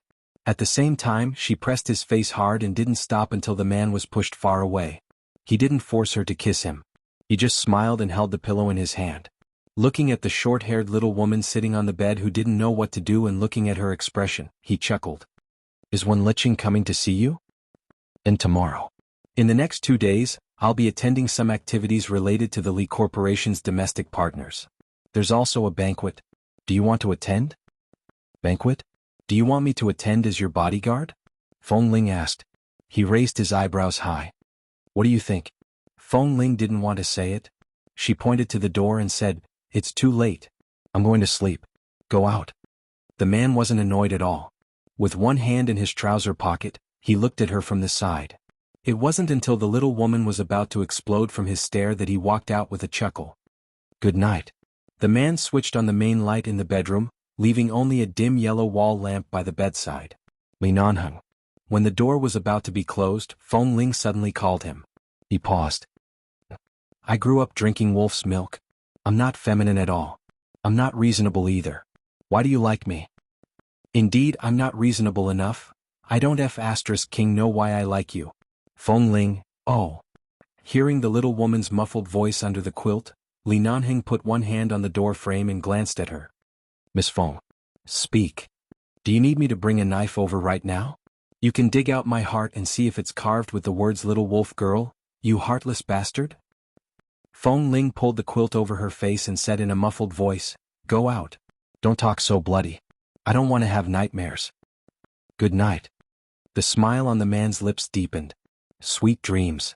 When Liqing came to find her the next afternoon. Because Feng Ling said that she hadn't eaten at noon, Wen Liqing happened to be hungry, so she took a taxi to come over. She rang the doorbell several times outside the room and waited quietly. Suddenly she heard footsteps. She turned to see that Feng Ling had come back from outside. It seemed that she had just gone out to buy something. Feng Ling was only in her early 20s. The young girl's facial features were cold and beautiful, but also had an unusual beauty. Her short hair was not dried or styled after taking a shower in the morning, and the light black hair color made her skin look even fairer. Feng Ling didn't seem to have put on makeup or dyed her hair. She stood there looking completely plain and clean, making people feel particularly comfortable. At this moment, Feng Ling was wearing a black turtleneck knitted sweater, a thin white outer shirt, and a pair of black flat boots that looked somewhat androgynous. She didn't wear any accessories from head to toe, and she didn't even wear a watch on her wrist. She was holding a beige handbag in her hand, which seemed to contain the things she had just bought. From a distance it seemed to be just some daily necessities. Feng Ling's temperament had always been indifferent and cold. In the past, when she was in the base, she wore black uniforms with everyone else. When she was not in the base, she usually wore loose clothes that were slightly neutral, but even so, it could not contain the indifferent and cold aura that she exuded from her bones that kept people away. Chapter 11:22. This Feng Ling was very beautiful, but she was cold. Her eyes and brows were gentle, but she didn't look gentle at all. Her temperament was so cold that people couldn't help looking at her. There were so many contradictions in her, but she didn't seem to be out of place. Feng Ling came up. "I just went down to buy something. I thought you would wait a while." With that she opened the door. "Miss Wen, come in." Wen Liqing walked in, put down her bag and took the slippers that Feng Ling handed to her. While changing her shoes, she looked inside casually and said, "Feng Ling, you don't live here alone, do you? I haven't asked much about you recently because of my own affairs. I don't know when you moved out of my house, nor when you came to this hotel." Feng Ling paused. "I moved in a few days ago. Several old enemies who chased me when I was on a mission in the United States found me, but fortunately they were not seriously injured." Wen Liqing changed her shoes and walked in quickly. When she was about to take Feng Ling's arm, she felt that Feng Ling stiffened slightly. She realized that Feng Ling's arm was also injured, so she softened her movements. "Where are your injuries? Let me see?" "No need. They're almost healed. I'm a doctor. Let me take a look. Only when I know what's going on will I feel at ease." Hearing her say so, Feng Ling didn't stop her. Wen Liqing opened her clothes and pants to check her injuries and then looked at the almost invisible strangulation mark on her neck, and she nodded. "Sure enough, it's just a superficial wound. Those people dare to run amok in the United States, but they shouldn't be so bold here. It's not easy to transport guns here. Otherwise, if they really chased me, I don't know what would happen." And indeed. Wen Liqing walked a few steps in this large room, looked around and said, "This room is too big. It should be the best business suite in this hotel. There are more than 2 or 3 bedrooms, which is larger than the space of ordinary residential families. Even if you are not short of money, you shouldn't come out to live in such a room. And I think..." She glanced at a pair of gray men's shoes at the door. "Here, there should be another man living with you, right?" "Feng Ling, I thought you knew." Wen Liqing stopped and turned to look at her. "What do I know? Does he know which man you are with? How would I know? I can't even take care of myself these past few days. I'm only staying here temporarily to recuperate from my injuries. Moreover, I'm currently being hunted by someone, so it's indeed more suitable for me to stay with him. Otherwise, it'll be easy to implicate others. Besides, there are so many bedrooms here. It's not a big deal if we all live in our own rooms." "Who is that man? Do I know him?" In fact, Wen Liqing was not too surprised that Feng Ling had a man by her side to take care of her. After all, although Feng Ling's personality was a little cold, many men liked this kind of silent, aloof and uncontrollable woman. For them, such a woman was more challenging. In the past, she had seen many male colleagues or friends around her, who had been bleeding in pursuit of a high mountain flower, saying that they liked this kind of personality. Feng Ling's personality was very quiet, but especially outstanding. Not to mention men would like her, even the same sex would not hate her. Li Nanheng. Wen Liqing thought of many possibilities, but the only one she didn't expect was Li Nanheng, who was 1,000 miles away from Feng Ling. "Feng Ling, between you and Nanheng." She looked at Feng Ling and asked, "Is there any result between you and Nanheng? For so many years, we have been entangled with each other for a long time, and he has always been very concerned about you. As for the matter with the Feng family, he has never mentioned it in the past 3 years. At that time it was just a piece of news in the media. There has never been any other woman by Nanheng's side, so in fact, we are also very suspicious about whether he was married at that time, and Nanheng has never explained it to us. I just don't know if he has explained it to you or not. Feng Ling turned to look at her. He really explained it to her more than once. Had there really never been any other woman by his side? If he was really married, it was impossible that no woman had ever appeared by his side, not to mention that Nanheng usually came and went to the base. There were so many people and there were so many people. If there was really a woman, the so-called Mrs. Li, it must have been seen by others. However, it seemed that it was really as Nanheng said. He didn't have any other woman. Feng Ling, Los Angeles is not a small place. If the news that was uploaded by the media was false, the Feng and Li family should have long refuted the rumors. Whether it is true or false, there is no need to pursue it. Why is there no need to pursue it? If Nanheng really hasn't married any other woman, it means that you have misunderstood him all these years. It means that the two of you have been delayed for 3 whole years. Now that the truth is out, shouldn't you rush back into his arms and live a loving life with him? Look, there is a little problem with you and Nanheng has been watching over you. Where can you find such a man? Don't make it so complicated. This time I only have a superficial wound. He doesn't want me to be alone outside, so he asked me to stay here. It's not what you think. Wen Liqing looked at her as though she was looking at a melon.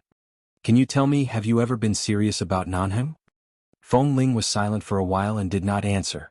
It was not until Wen Liqing came over and stared directly into her eyes as though trying to see through her that Feng Ling answered in a low voice, yes.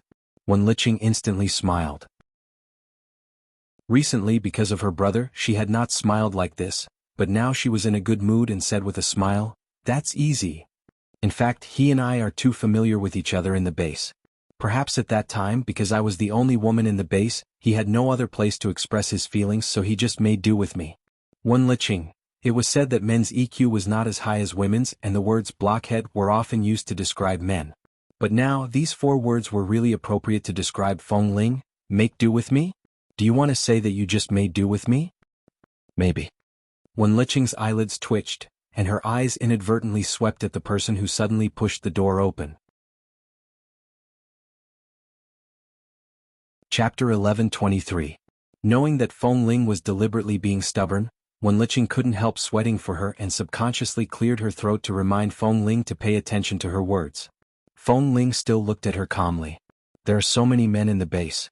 People like me who haven't developed feelings from the beginning are easily taken away by others. Perhaps if it were someone else who liked me and treated me well, I might have responded seriously. How is that possible? Xiao Fei should have told you before Boss Li did, right? Have you ever fallen in love with Xiao Fei? Wen Liqing said and winked at Feng Ling, reminding her that there was someone behind her. Feng Ling fell into deep thought and then answered seriously, maybe it's just because Boss Li is a little more handsome than Drill Master Qiao. Boss Li is sure to win.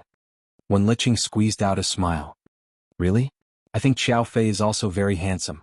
Please Feng Ling, if you can say that Boss Li is more handsome, or even if you can say a few words to defend Boss Li on the matter of whether he is handsome or not, perhaps the situation will not be too serious. Don't be stubborn and court death. However, Feng Ling leaned against the coffee table and held her chin seriously with one hand. Indeed, maybe if I had thought about it a little, maybe now I and Drill Master Qiao have already passed our 3-year anniversary. Wen Liqing smiled. If she didn't court death, she wouldn't have died. She really couldn't be saved. Speaking of which, in addition to Boss Li's handsome appearance and high status, he is nothing more than a devil who has bullied me in the base for many years.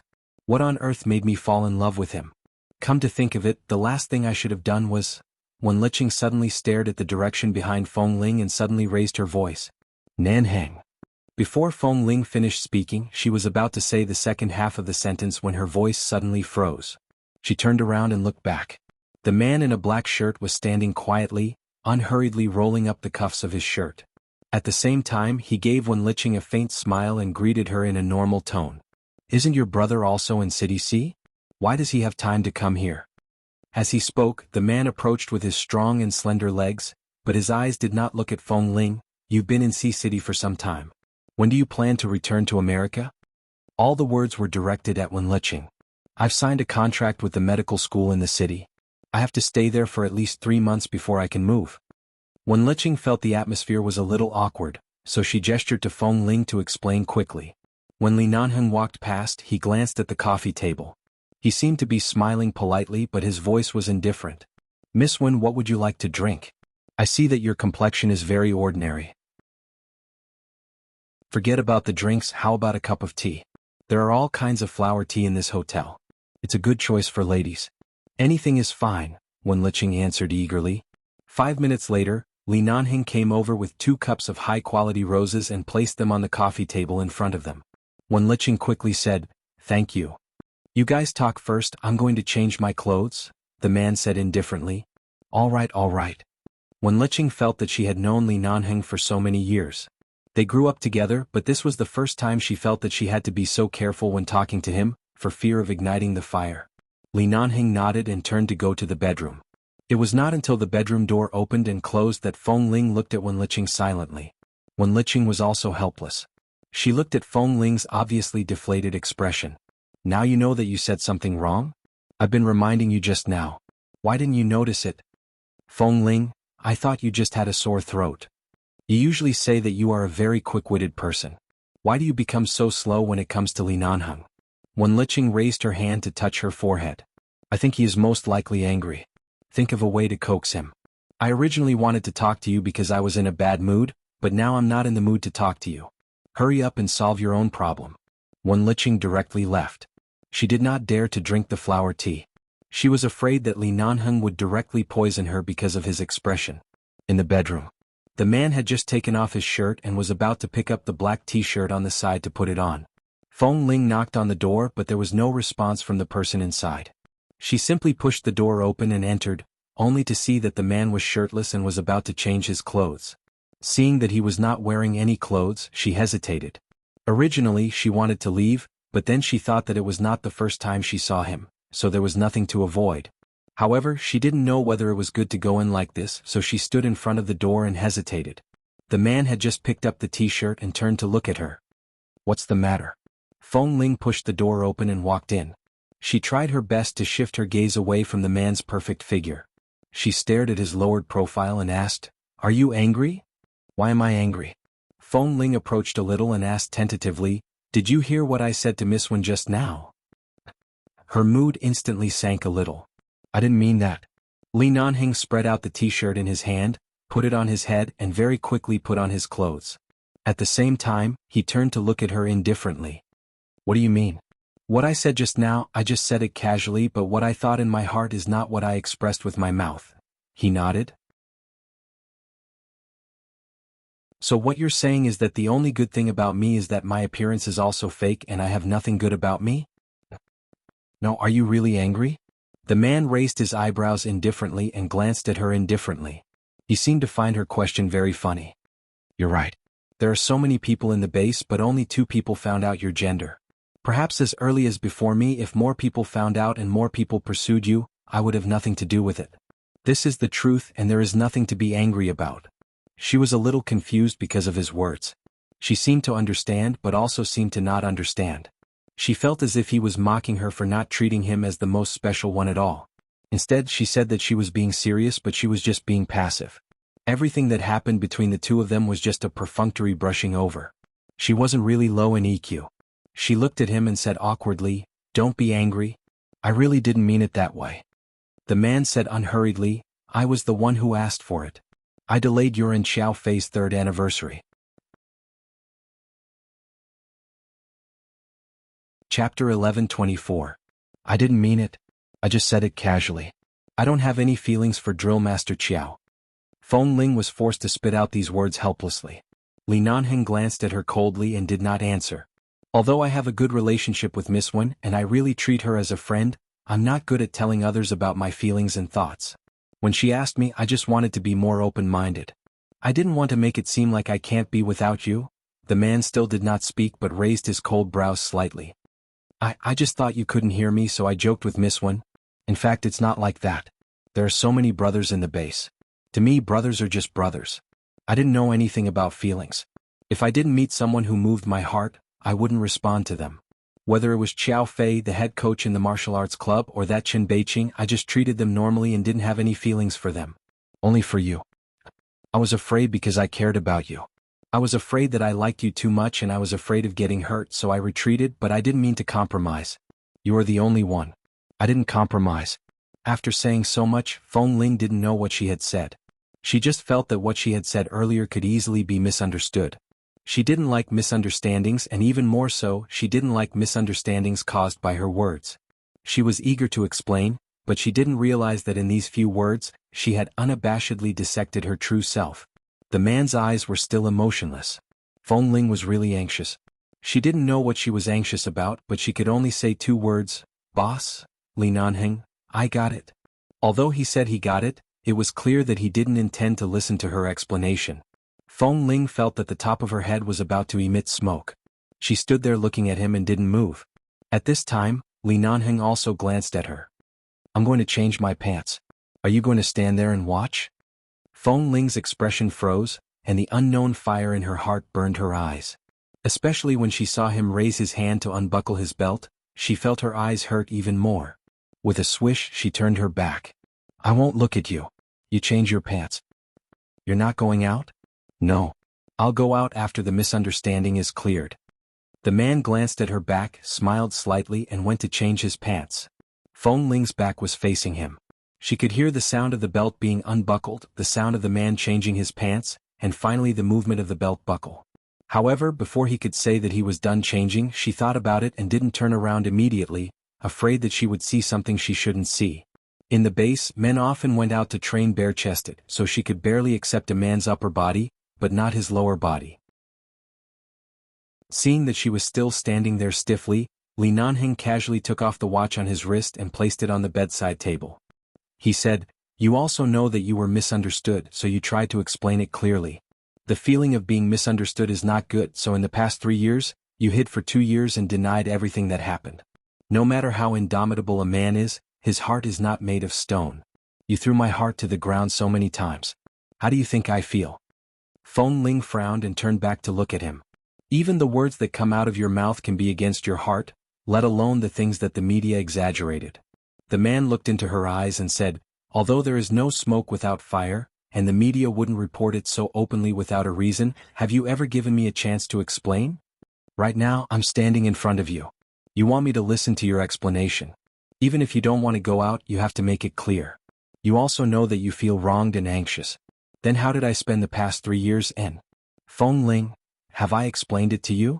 Do you believe me? If I say that I didn't marry another woman and that from the beginning to the end, there was only you, Feng Ling, would you believe me?" Seeing that she suddenly fell silent, it was as though all the high walls in her heart had collapsed in an instant. Seeing the determination in her eyes suddenly crack, Li Nanheng didn't know whether to be angry or distressed. He looked at her. "Come here." Feng Ling didn't move but just looked at him. The man raised his handsome brows at her. "Are you still unwilling to take a step toward me?"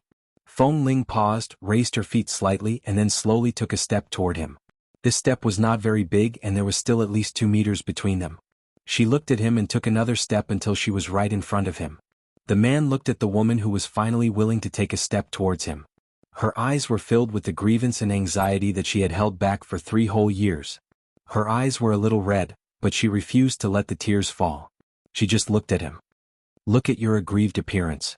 Li Nanheng looked down at her and raised his hand to rub her head. "I'm not that unconfident. Who cares about Xiaofei? Who cares about those messy people? As long as I'm around, you can't just make do with it. You can only love me dearly. Otherwise, why would you be afraid to this extent? Feng Ling, how can you be so shameless?" Li Nanheng sneered. "If I'm shameless, how can I get a wife?" Feng Ling said angrily with reddened eyes. "So you did it on purpose just now?" Li Nanheng raised his brows. She couldn't continue speaking. Regardless of whether he did it on purpose or not, she was the one who started the problem.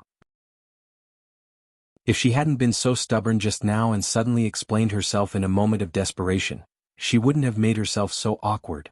She was just short of forcing him to dig out her heart for him to see just like he did. The man's hand caressed her head and then paused on the back of her head. He then lowered his eyes to look at her reddened eyes. "Yo, you're crying?" Feng Ling, "No." Li Nanheng smiled. His cold, slender fingers gently lifted her chin. He lowered his head to approach her and looked into her eyes. "You're clearly crying. The fact that you're crying means that one of the words you said earlier is true." "Which one?" The one where you said that you have to marry me. Feng Ling. She was so angry that her tears, which were about to burst out, immediately retracted. She was about to speak when the man smiled and opened his arms to pull her into his embrace. He bent down to place a kiss on her forehead. All right, I'll only allow you to cry this time. I won't let you cry in the future. Chapter 11:25. If the knot in her heart was really opened, it would really be opened. Feng Ling was not such an awkward person. However, the key point was that Li Nanheng was a little too enthusiastic. If they had made up, then so be it. If he had anything to say, he could just let go and say it, but he still pressed her down on the bed and kissed her hard. She tried to dodge but could not. The man pressed her down on the bed, gagged her, and nibbled on her for a long time, saying that she had to return all the things she owed him in the past 3 years. Who owed him 3 years? Who owed him? Feng Ling wanted to kick him, but the skills she learned were all taught by him. Any movement was equivalent to 0 to him. Instead, she was bound even more tightly by his iron arms. He kissed her lips and the corner of her mouth domineeringly. She was so angry that she tried to bite him, but the man drove the tip of his tongue straight in, kissing her until her scalp went numb. In the end, she simply stopped struggling and just lay on the bed to look at him. Seeing that she wanted to stretch out her cat claws but could not do anything to him, Li Nanheng kissed her lips twice and kissed her face a few more times as if it was not enough. In the end, he turned over and held the slender little woman in his arms. He buried his face in her neck that emitted a cold fragrance and let out a long, comfortable sigh. Even though the man did not say anything, Feng Ling could clearly feel that he was in a very good mood. It was a very, very good kind. She lay there and let him hold her. She recalled the scene when Li Nanheng went to Boston to look for her. She recalled how she had been hiding after being chased out of the base and how they had been entangled for nearly a year. She recalled how this man, who was seriously injured in the Boston jungle, was still able to raise a gun to help her subdue the enemy in her moment of crisis. She recalled how he gritted his teeth and coldly asked her to remember what she said when she rejected him again and again. Feng Ling only felt that her heart trembled violently as though it was being held in someone's hands. Her breath was held in her body, unable to come out or go back. I've held this breath for 3 years. Now it feels good. The man just held her like this. He did not say anything, nor did he continue to do anything. He just spoke comfortably as though the turbid air had finally been released.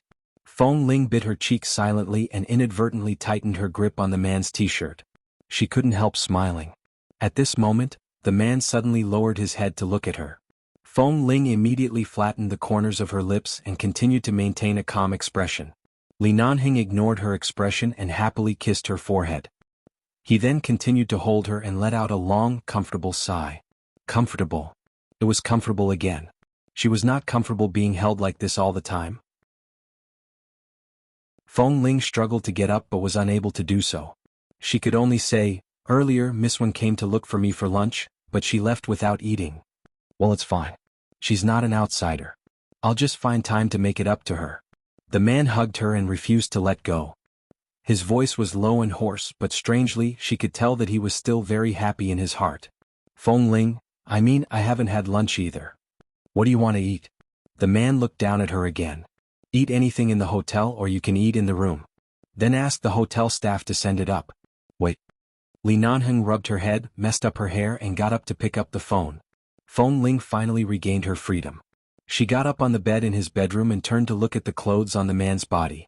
She recalled the scene when she came in and saw him changing his clothes. She glanced at her own clothes that were slightly wrinkled by him and got up to walk out. There was lunch and a buffet in the hotel. Coincidentally, it was lunchtime.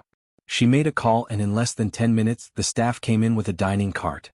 After placing the main dishes and side dishes on the table, the staff pushed the dining cart out. Feng Ling had just returned to the bedroom to call Wen Liqing. After confirming that Wen Liqing had left to find her senior sister for lunch, she was relieved to know that she had someone to accompany her. When she walked out of the bedroom, Li Nanheng happened to come over and was about to call her out for lunch. The two of them looked at each other. The smile in the man's eyes did not disappear, causing Feng Ling's mood to be slightly stirred. She coughed and looked at the table. Why are there so many dishes? There's a banquet in the hotel today, and the kitchen has prepared a wide variety of dishes. The people in each room have ordered food, so they have prepared it together.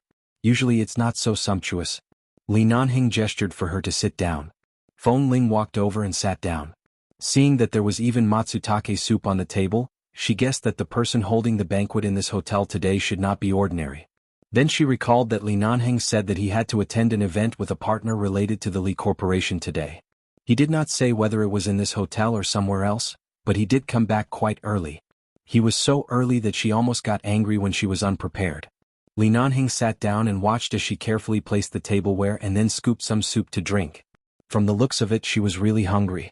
When she was hungry, she would not make excuses. It was probably because she was used to living in the base. When she was hungry, she would eat. When she was thirsty, she would drink.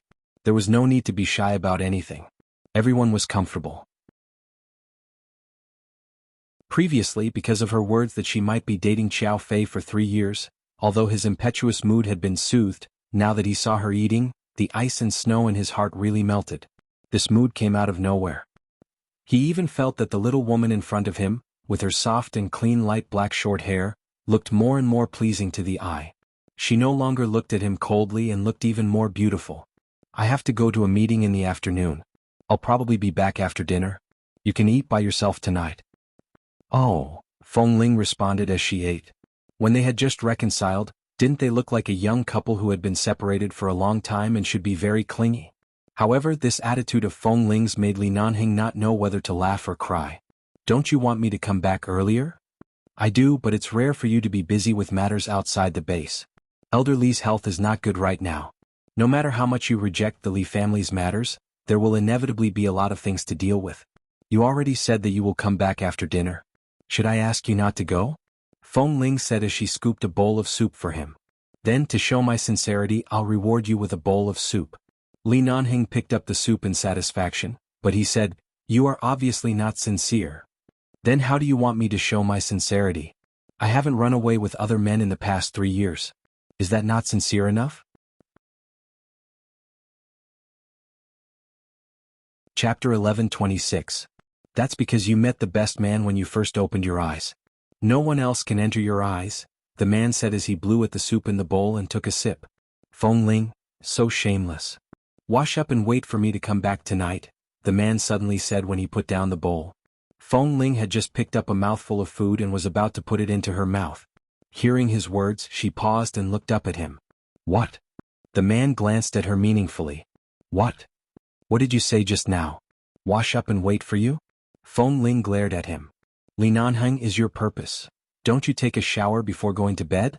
Yes. So what I said is wrong? You usually go to bed after taking a shower. I told you not to sleep so early after taking a shower and wait for me to come back. Is there a problem? Remember to pay attention to the 2 more serious wounds when you take a shower.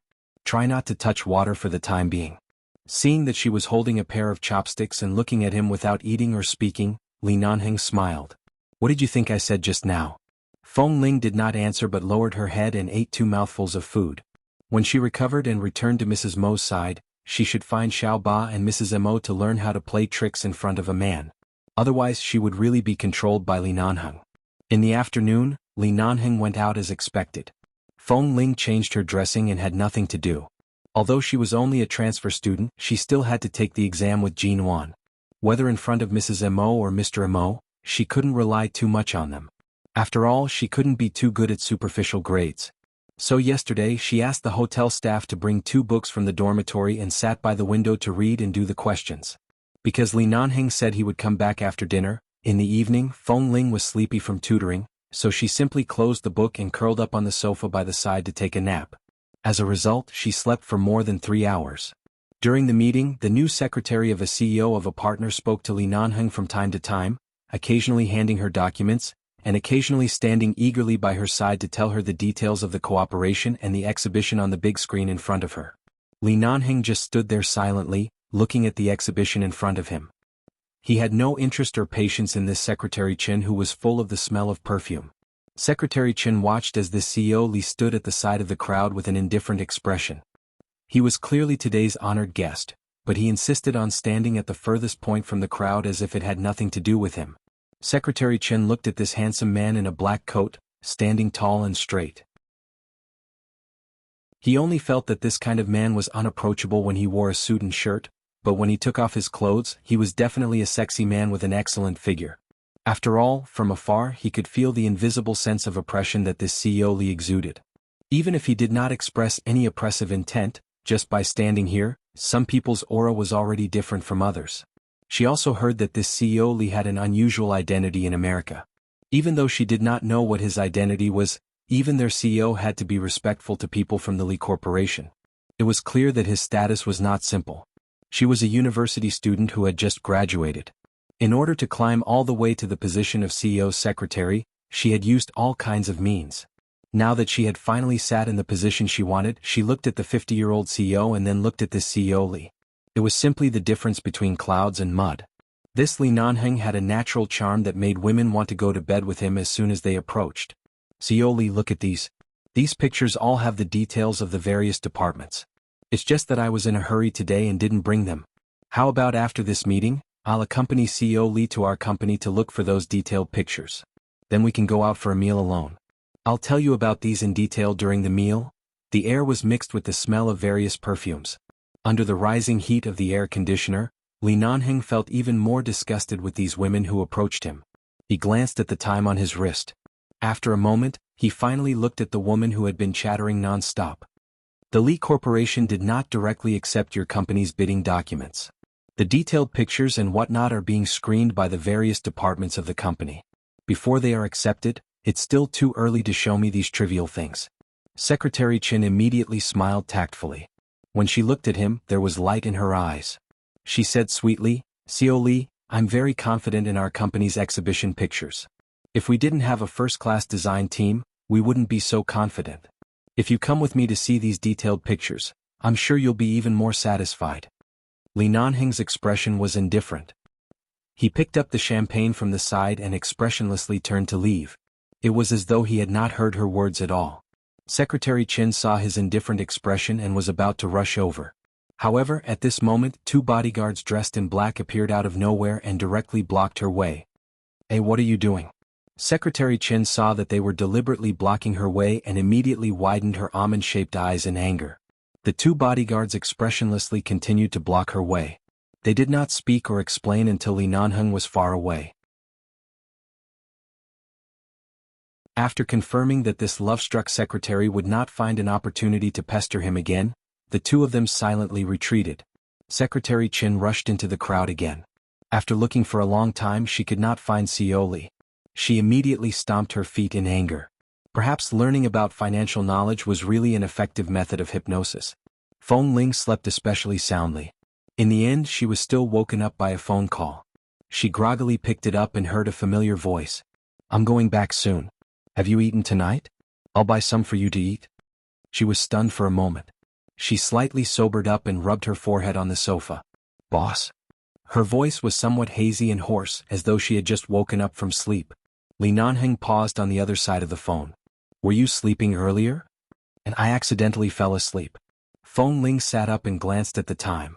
I slept from 5 o'clock until now. It's actually already 8 o'clock?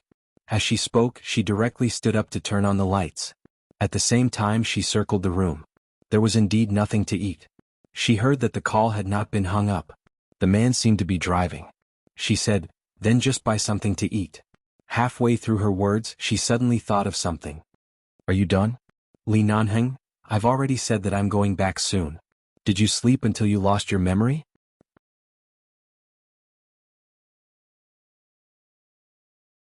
Chapter 11:27. Feng Ling, I was a little muddle-headed just now. As expected of Feng Ling. Other women couldn't wait to ponder every word of his over and over again to find some traces of feelings, but she was really a model of fickleness. Li Nanheng glanced at the food city he passed by and remembered that Feng Ling liked the rice noodles there last time. She said that it was one of her favorite foods after coming to China. He drove the car over and said to the phone, all right, wash your face and get ready to welcome your husband back. Feng Ling? Whose husband? I don't have a husband. At this time, the man had already hung up the phone with a smile, got out of the car and went straight to the smoky food city. This food city not only had special snacks from all over the world, but there were also some shops selling various small things that girls liked. Li Nanheng waited for the rice noodles to be cooked in that shop. Because there were too many people waiting in line, he simply turned to walk outside. When he passed by those shops, he saw the various gadgets, accessories, and toys inside and found that he seemed to have never seen these things in Feng Ling's room or suitcase. In the past she didn't have these things in her room. It was not that she didn't go shopping, but she didn't buy them. Did she not like them, or had she never seen them before? Li Nanheng casually picked up something that looked like a small music box. As soon as he picked it up, the little thing sounded in his hand. He looked at it for a while and put it down.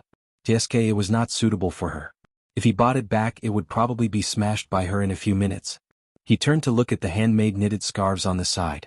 The weather in City B was not warm recently, so the scarves could come in handy. Li Nanheng's brows moved. He remembered that Feng Ling usually wore black, white, or gray clothes, but most of them were black. She always looked cold and cool. Black. What color would look good with it? He looked at the scarves and picked up a red one. The quality was good. It was handmade and looked very warm. He thought about how Feng Ling would look when she wore this scarf. It should look good, so he paid and left. When he was about to go back to pick up the rice noodles, he saw a shop selling handmade soap and various handmade gadgets. There were a few hand creams on the stall. He saw a few words written on the introduction below. Moisturizing, long-term use can eliminate thin calluses. Because Feng Ling held a gun for a long time, there was a very thin layer of calluses on her white, tender, and slender hands. As a man, he had never used this kind of thing, nor had he seen her use it. He didn't know if it was just an advertisement or something, but he still went up to ask. How long will it take to eliminate the calluses? The shop assistant with exquisite makeup came forward and said enthusiastically, "Sir, this is made with papaya ingredients. The effect is similar to the papaya cream from Australia, and it's even better. It's very moisturizing. It's our new product this year. The weather is getting cold and both men and women's hands will be very dry. It's good for the skin to apply some hand cream." It was followed by a long string of descriptions that only women could understand, but Li Nanheng could only understand a few words. Persevere, the thin cocoon will slowly soften until it disappears. In the past, Li Nanheng didn't think there was anything wrong with the thin calluses on Feng Ling's palms. She had been training in the base for a long time and didn't get tanned. It was just a thin layer of calluses on her palms. But when Liqing once accidentally mentioned that no girl would not care about this, it was natural to love beauty and pursue perfection. After listening to the shop assistant's extravagant advertising, Li Nanheng didn't say anything more and bought two. He then went to take away the cooked rice noodles and drove back to the hotel. Since this man bought the hand creams, the shop assistant's eyes almost never left him. They saw that he actually went to buy a bag of rice noodles and then walked out. Then they saw the car he was driving and thought of the trench coat and suit he was wearing just now. They knew that he was definitely not a simple person. And this man not only looked not simple in his clothes and aura, but also dazzling just standing in the crowd. But he actually just bought a bag of rice noodles? Shouldn't this kind of person live in a 7-star hotel, eat Michelin food, and drink red wine that cost tens of thousands of yuan? A few minutes later, Li Nanheng parked the car in the underground parking lot of the 7-star hotel and entered the elevator with a bag of things and a bag of rice noodles in his hand. Feng Ling hadn't gone to take a shower. Anyway, she had bathed in the morning. She didn't go out much except to buy some things at noon. She didn't sweat much. She had slept too deeply, so her head was still swollen. She still wanted to sleep. But when she thought that Li Nanheng would be back soon, she persisted for a while and put away the books she had read in the afternoon. Not long after, the man pushed the door open and entered. Feng Ling walked out of the bedroom not because the man had returned but because she smelled the rice noodles. She saw the bag in his hand. "Did you buy rice noodles?" "Yes, I bought rice noodles." Li Nanheng nodded. Seeing the little woman standing there in her pajamas, like a little wife who had waited at home for her husband all day, Li Nanheng raised his brows. "Go get the bowl." Feng Ling went to the kitchen to get the bowl, took the rice noodles and put them in the bowl. When she turned back, she saw that the man had handed her another bag. She opened it and glanced at it. There was a red hand-knitted scarf that felt soft and warm, and 2 hand lotions. Feng Ling stood there in a daze. She didn't understand why he bought these things, nor could she guess the reason. "Don't stand there in a daze. Go eat first." Feng Ling put down the bag in her hand and turned back to the dining table. As she put the rice noodles into a small bowl, she couldn't imagine why someone like Li Nanheng would go to a small food city alone to buy these things for her. Last time, when she said she would go to eat there, it was only a spur-of-the-moment idea. At that time, she felt that Li Nanheng sat in that kind of food city. Even though he didn't seem to be unwilling, she still felt that he didn't fit in that kind of place. Thus, she never expected that Li Nanheng would go there again and even help her pack rice noodles. And these rice noodles were the same taste she had last time. At that time he clearly didn't say anything, but he remembered the taste she liked. Feng Ling glanced at the bag on the sofa thoughtfully. She knew that there was a shop that sold those things nearby. So, did Li Nanheng buy these things for her on the way? Thinking about how a man like him, who was like the king of hell in front of terrorists, would actually choose some small gifts for her in that kind of place, that scene must be shocking.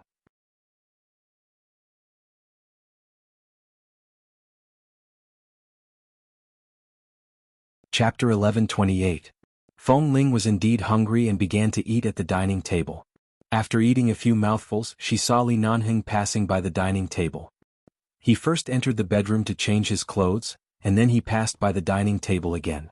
Although he did not speak, he seemed to be deliberately passing by. She subconsciously raised her head to look at him, and the man's eyes met hers. He was waiting for her to say something touching.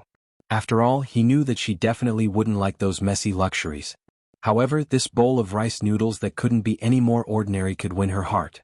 But she directly began to eat. Not only did she not say a word of thanks, but she also did not even smile at him. It was fine if she did not thank him. He was not the kind of person who would take credit. And if she really said something special, it would indeed be too polite and he would not like it. But she did not say a word and directly sat down to eat, which was really very Feng Ling. The point was, what should he say now to attract her attention? For example, I remember that you liked to eat rice noodles last time, and I deliberately went to that food city to buy it for you during the traffic jam. Are you touched? Is it disgusting? For example, I bought you a scarf and hand cream. If you need anything else, be sure to tell me. I don't know what women like, but as long as it is something you like, I can satisfy it. Is it superficial? For example, little Feng Ling, I like you so much, can't you give me a good response? Even if you are happy to jump up and hug me, I can give my life to you. Retarded? The more he thought about it, the more he felt that as a man, he began to struggle over such a trivial matter because of a woman. The corner of Li Nanheng's mouth trembled, and he simply did not continue to pass by the dining table, directly going to the kitchen to make coffee. Feng Ling ate the rice noodles while watching the man's back. She did not understand what was wrong with him just now.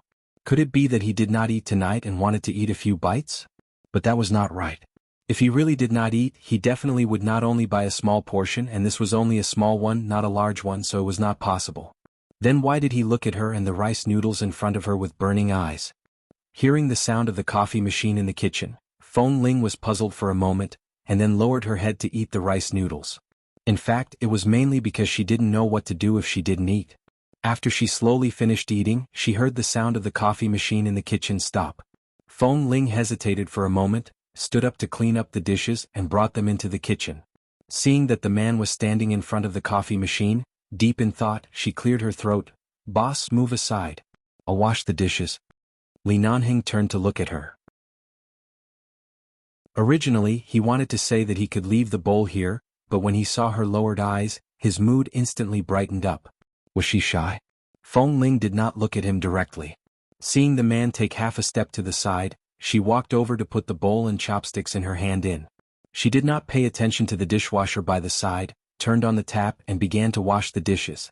After that, she washed her hands and wiped them clean. She turned around and was about to walk out when she bumped into the man's sturdy chest. She paused and looked up abruptly, only to see the man looking down at her. She didn't notice when he suddenly turned around from the direction of the coffee machine. Feng Ling froze in front of him. Her eyes flickered, and she was about to lower her head to sneak over when he raised his arm, but the man caught her in his arms and pulled her into his arms. He lowered his head and sniffed her hair hard and then chuckled softly, "Your hair is dry. Haven't you showered?" "And I showered in the morning. I slept in the evening and didn't have time to wash it." As Feng Ling spoke, she shrank her neck slightly because of the man's breath on the top of her head. "Boss, let go of me first." "I'll go." "Go what? You just finished eating. Shouldn't you wait for a while before showering?" The man's arm was still firmly tied around her, and at the same time he chuckled and kissed her hair again. "It's been a long time since you've been alone with me like this. Are you not used to it?" "No." "Really?" "No." In fact, Feng Ling didn't know what kind of feeling this was. In the past, although she lived on the same floor as Li Nanheng in the base, there was at least a wall between them. At that time, even if they were close to each other, even if they had such a short period of love, they didn't always stay in the same space. Besides, there were so many things to do in the base, and they wouldn't be as idle as now when she was recuperating. After not seeing him for so long, the next time they met was in Boston. At that time when she faced him, her mood was not like now.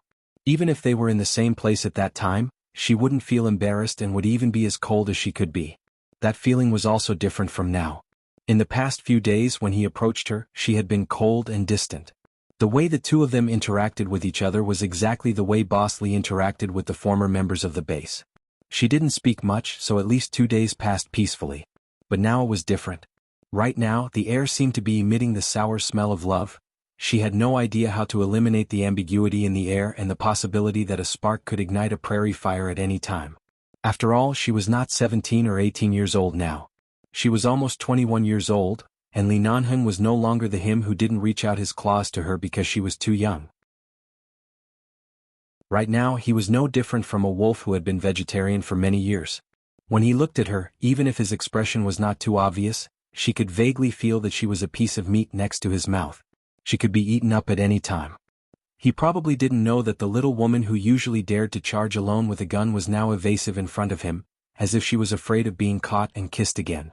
It was so tempting that he wanted to commit a crime. Li Nanheng held her firmly in his arms, lowered his head and gradually kissed her on the head. As soon as he kissed her earlobe, Feng Ling trembled and rushed to push him away. However, the man gently bit her ear. Li Nanheng held her firmly in his arms, lowered his head and lowered his head to kiss her. This bite almost made her cry out softly. Chapter 11:29. Feng Ling hurriedly raised her hand to cover her ears and looked up at him. Don't. The man paused slightly but didn't move away. He just looked at her from such a close distance. He saw her red ears and her face that was still trying to maintain composure. So sensitive? Feng Ling could only cover her reddening ears with her hand and say, "My injury is almost healed. Mrs. Mo is going to attend an event tomorrow night. Although she didn't ask me to accompany her, this is my job after all. I plan to go back to her side tomorrow and continue to work as a bodyguard. I can't be lazy just because of this minor injury. Otherwise, I'll be too ashamed of Mr. Mo and Mrs. Mo's trust in me." So, the man said as he glanced at the injury on her arm. According to the habit of the base, it was indeed not a big problem, but if Jean Wan saw this injury, she would probably drive her back and let her continue to rest. "So, don't kiss me. If something happens, how can I see Mrs. Mo tomorrow?" Feng Ling said and coughed again. "I've just been injured. She will definitely open my clothes to check carefully." Li Nanheng didn't speak at first but just looked down at her. Although the man didn't speak, his gaze on her was a bit hot. Feng Ling raised her hand to adjust the collar of her clothes and glanced at him again. The meaning in her eyes was self-evident. Li Nanheng suddenly smiled and said casually, "What do you think I'm going to do to you?" This time not only Feng Ling's ears turned red, but she felt that her face might also become hot. She immediately said, "I'm going back to the bedroom to take a shower." With that, she was about to leave. However, just as she was about to turn away, the man lowered his head to block her face. Feng Ling almost kissed his face when she turned away. She paused and looked up at him only to see that the man was smiling. She glared at him. "No matter what, I'm still your boyfriend. It's fine if you don't accompany me to the party, but you should at least kiss me before going to bed." Boyfriend. She didn't remember using this title when they were in the base or even when they were in a relationship. Was he already considered her boyfriend now? It was just that he didn't remember that night on the snowy mountain. Otherwise, he would probably be talking about her man right now. Feng Ling looked at him expressionlessly. "Protecting Mrs. Mo is my duty. It has nothing to do with accompanying you. Besides, haven't we been busy all these years? What's there to accompany? Do you think I like you just so you can ignore me? But, no buts. Are you going to kiss me or not? What does a kiss mean? I'm happy." Feng Ling looked at him speechlessly. She looked at his lips and then at his face. Although she was not short in front of this man, there was still a long distance between them. She raised her head and quickly kissed the man's cheek, then pushed him away and was about to leave. "All right, I'm going to take a shower." At this moment, the man smiled contentedly, pulled her back into his arms with his long arms, lowered his head and kissed her hard on the lips. When Feng Ling glared at him because he didn't keep his words, he kissed the corner of her lips again. "Go." His tone was still a bit dissatisfied, but he had to let her go for now, and there was an indescribable doting tone in it. Finally, when the man was willing to let go of her, Feng Ling slipped back into the room to take a shower. Feng Ling slept soundly until 9 o'clock the next morning. When she opened her eyes, she habitually looked at the time. After taking a shower last night, she went out of the bedroom and saw that Li Nanheng was on the phone. From what he said, it seemed that he had a lot of things to do in City C. She didn't disturb him and went back to the bedroom to dry her hair and sleep. It was already so late, but she still hadn't contacted Jin Wan. She immediately woke up and sat up. When she walked out of the bedroom, she found that she was the only one in the room. She picked up her cell phone and called Jin Wan. After making an appointment with Jin Wan to meet her at the event in the evening, she called Li Nanheng again. Li Nanheng quickly picked up the call. Feng Ling didn't take the initiative to call him often. The man was in the car rushing to an exhibition venue. He casually flipped through the thick documents on his lap and said with a smile, "Good morning, Miss Feng." Feng Ling wasn't used to this sudden change of situation, but since the misunderstanding had been resolved, she didn't want to make too much trouble. After all, she knew who her heart belonged to. She asked a bit embarrassedly, "You've already gone out? And I have a lot of things to do today. I have to go to the business partners banquet tonight. After accompanying Jin Wan tonight, will you go straight back to the hotel or accompany her back to the university?" "Not necessarily. I'll see when it's over. If it's too late, I'll go to the university to pick you up." "You'll go to pick me up? Then what should I say if Mrs. Mo sees me? Do you think Jin Wan is stupid? Can't she see that there's something going on between you and me?" "That's right. Last time when Mr. Mo came over, he should know something from their tone. He just didn't say it out loud." "Where will you accompany her to attend the event tonight?" "I don't know yet. I won't know until I meet her in the afternoon." "Call me when you're sure. I'll pick you up tonight." "Okay." Feng Ling hung up the phone and went to wash up. Before leaving the hotel, she called Wen Liqing, but the call didn't go through. Wen Liqing seemed to be busy. Thinking that Wen Liqing's recent situation didn't seem to be very good, she didn't continue to call. It was better to ask her when she was in a better state. Wen Liqing signed a contract with the medical college as a guest professor for 3 months, teaching some Western medical concepts, clinical medical experiments, and so on. Of course, she didn't like to show off, so most of the time she liked to help her seniors who came to work with her. She was very low-key and didn't want to show her face as much as possible. Today, she and her seniors were going to the provincial hospital to do clinical experiments and teaching. It was said that the provincial hospital also invited well-known medical figures from all over the world to participate and observe. After Wen Liqing arrived at the provincial hospital with her seniors, she hurriedly changed into a light green disinfectant suit, put on a mask, and was about to go to the consultation room specially arranged for them by the hospital. Just as she was about to enter the consultation room, Wen Liqing raised her eyes and suddenly saw several people standing outside the door. One of them was as tall as Jade, wearing a long white doctor's gown, standing quietly there, talking to the leader of the provincial hospital next to him. The moment he noticed her gaze, he turned his head and looked her in the eyes. Chapter 11:30. She didn't need to see the other party's face carefully at all. Just a figure from the side was enough for her to recognize that it was Wen Linhan. He hadn't returned to the United States yet? Why did he appear in the provincial hospital? Today, the provincial hospital said that well-known medical figures from all over the world would be invited, including him. Normally, her brother would never participate in these activities. Even though people from all over the world had invited him, he rarely participated in these activities. Her low-key personality was influenced by him. She would more or less participate in some of these activities due to the face of various parties. On the other hand, he was like a god who could not be invited at all. But now he actually appeared here. At the moment when their eyes met, Wen Liqing's face turned cold. She looked away from the man's face and walked directly to the senior brothers and sisters who were talking to others not far away. She took the comprehensive clinical materials in their hands and left, no longer walking in front of them or looking at them. However, when she got inside, she saw that Wen Linhan was also a member of the clinical experiment and teaching today, and many medical scholars came today, so the scene was very formal. Because it was too formal, even if Wen Liqing didn't want to stay in the same consulting room with him, she could only endure it. The senior brothers and sisters also noticed Wen Linhan. Of course, they just glanced at Wen Liqing's direction and saw that she was wearing a mask all the time. Except for looking at the materials in her hand, they couldn't see any other expression or emotion, so they didn't say much. Halfway through the clinical experiment, the leader of the provincial hospital asked her to hand the materials in her hand to Wen Linhan. Wen Liqing directly handed the materials in her hand to the senior sister and asked her to help with her eyes. But the other people next to her all looked in her direction at this time. Wen Liqing's expression was very good during the clinical experiment, and her reaction speed was also very fast. Her professional knowledge was not inferior, but now she was just going to bypass the experimental bed in front of her and hand the materials to Wen Linhan. Why did it suddenly seem that she was in a bad state? Everyone was obviously very anxious, and the 10 or so seconds that she had delayed made people suddenly look in her direction. And now there was a live broadcast for the medical students to watch the whole process, and at least thousands of pairs of eyes were watching them. "Senior sister, do me a favor," Wen Liqing said in a low voice. The senior sister glanced at her and then at Wen Linhan's indifferent gaze. After watching for a while, she felt a little cold as if there was a thorn in her back, so she whispered, "I'm holding the equipment in my hands so I can't go over." Wen Liqing glanced at the things in her hand and then turned to look at the senior brother. Even if the senior brother didn't have anything in his hand, it was too much to push this kind of thing to him. Glancing at the camera again, Wen Liqing didn't waste any more time and walked over with the materials in her hand.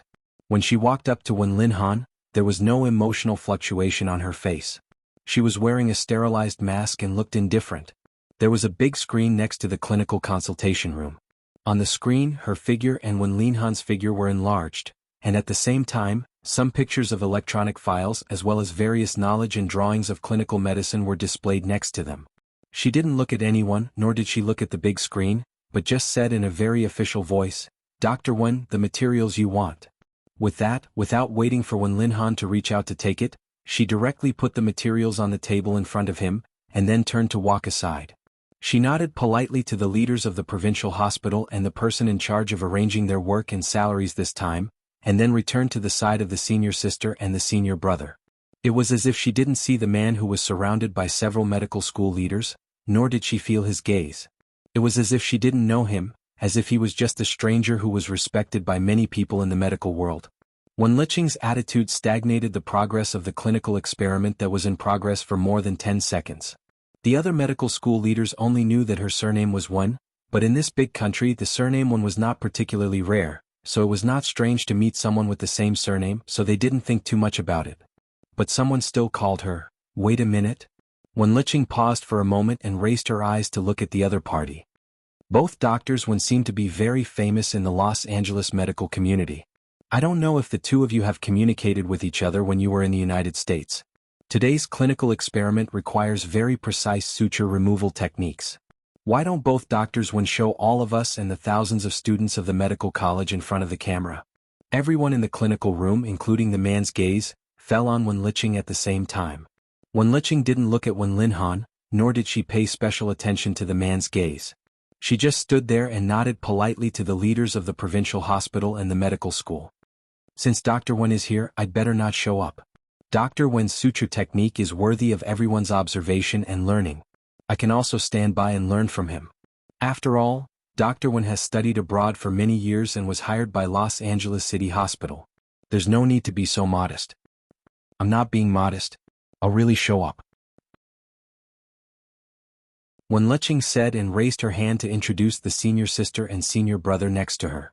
"My senior sister and senior brother are better. They will demonstrate to the students with Dr. Wen, so the effect will be better."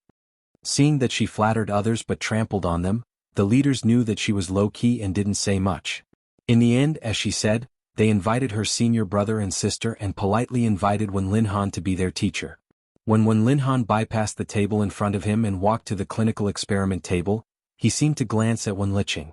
Although he didn't speak, his eyes were clear, and he didn't pretend to be unfamiliar with her, but he didn't mean to say anything to her in public. He just looked at her as if he was sizing up how thick her disinfectant suit was. The disinfectant suit in China was also different from that in foreign countries. She had never worn this suit in the United States. Wen Liqing, who was wearing a green mask, also looked indifferent, as if familiar and strange at the same time. Wen Liqing lowered her head and took a step back as if she didn't see anything. She gave them the position on the side of the clinical experiment table, turned around and walked away.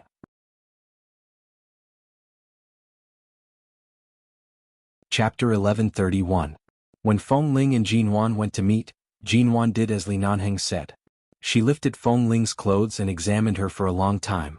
She furrowed her brows in heartache as she looked at the wounds that appeared to have healed on the surface, but who knew how long it would take for the scars to disappear. Thankfully, Feng Ling did not have a talkative personality.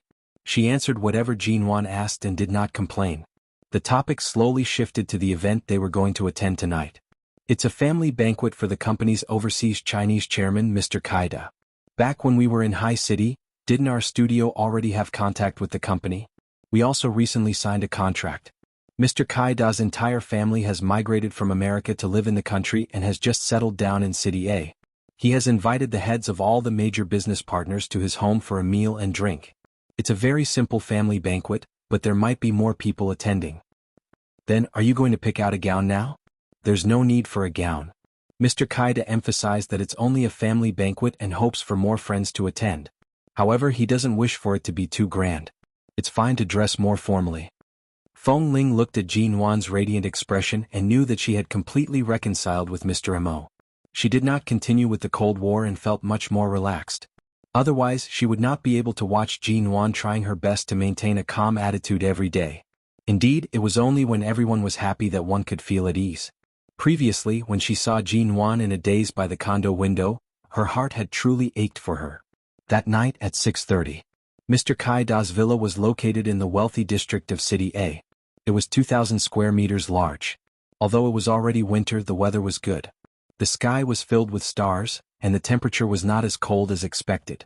There were many guests and there were many ladies who chose to wear gowns. In the brightly lit villa, everyone's faces were dazzling.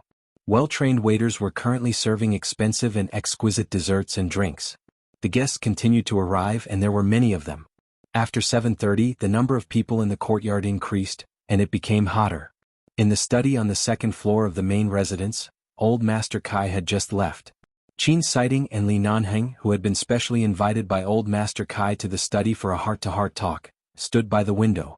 Qin Siding looked out of the window, while Li Nanheng stood by the air vent on the other side, lighting a cigarette. Glancing downstairs, Qin Siding was about to pick up his phone to call the hospital when he suddenly caught a glimpse of a woman coming down from a car in front of him. When he saw the woman's face clearly, he smiled meaningfully. Nanheng, come over and see who's here. The cigarette between Li Nanheng's fingers flickered and he glanced at the window that Qin Siding was pointing at. When he saw that the person who came was Feng Mingzhu, his expression did not change. It seems that he has been tipped off by the old master's men and knows of my whereabouts. Qin Siding smiled and sat on the sofa, casually flipping through the secret agreement on the underground arms trade that Mr. Kai had sincerely invited them to look at. At the same time, he swept a glance at him. Why don't you go down and entertain them personally? This Miss Feng, I can tell that she's really attached to you. I'll go down? If I go down, I'd rather you go down. Dr. Qin is as handsome as Pan and in order to see you, the young ladies from the prestigious families who are pursuing you would rather pretend to be sick and line up outside your city's hospital. Why don't you help me get rid of Feng Mingzhu? Just let her set her sights on you. Qin Siding curved his lips, his clear eyes filled with mockery. How can I do that? After all, this Miss Feng has been devoted to you for many years. How can I seduce such an infatuated young lady? Li Nanheng chuckled. Li Nanheng sneered and put out the cigarette but in the ashtray next to him. There was a hiss in the air and then it was quiet again. After all, Dr. Qin doesn't have a woman by his side right now. Sure, Nianj doesn't have any plans to have any contact with you recently. It's not right for your side to remain empty. As he spoke, Li Nanheng approached Qin Siding's window. At the entrance of the courtyard, Feng Mingzhu had just entered. She was greeting several acquaintances who had interacted with the Feng family in America. About 10 meters behind Feng Mingzhu, a familiar car stopped. The rear door opened and Jin Wan, who was dressed in a professional high-end white suit, appeared before everyone's eyes. Knowing that the person who had arrived was the legendary Mrs. Mo, the crowd immediately surrounded her. Only Li Nanheng's gaze was on the figure who had casually stepped out of the car. Feng Ling was dressed in a white blouse and black jeans, with a simple cashmere jacket over the blouse. She was still wearing a pair of black leather boots that she usually liked to wear. She looked absolutely unapproachable. She was still simple and clean without any makeup, and her hair was clean and fluffy.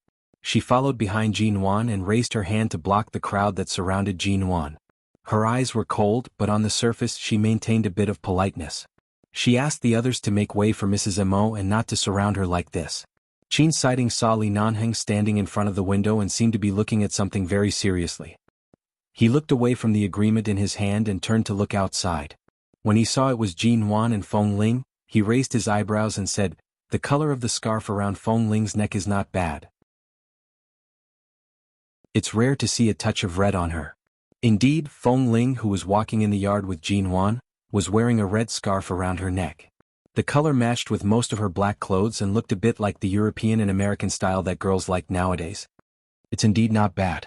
Li Nanheng curved his lips. Qin Sighting faintly raised his elegant and deep brows. "I saw that she rarely wore such trivial things. Could it be that Jin Wan was overly enthusiastic and specially knitted a scarf for her?" "Li Nanheng, do you think Jin Wan has the time to knit a scarf? That's strange. This doesn't match Feng Ling's usual habits." Qin Sighting deliberately said teasingly and then said with a smile that was not a smile, "Could it be that some wild man was afraid she would catch a cold and specially gave it to her?" The wild man glanced at him coldly. Qin Sighting put on a look of realization. "Yo, could it be that this wild man is you?" Li Nanheng snorted coldly. He looked at the figure in the yard and the warm red on Feng Ling's neck, and a trace of gratification flashed across his eyes.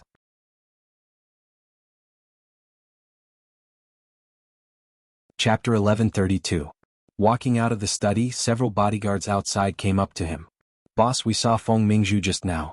We've asked around and found out that old Master Li didn't pull any strings for her to come to China.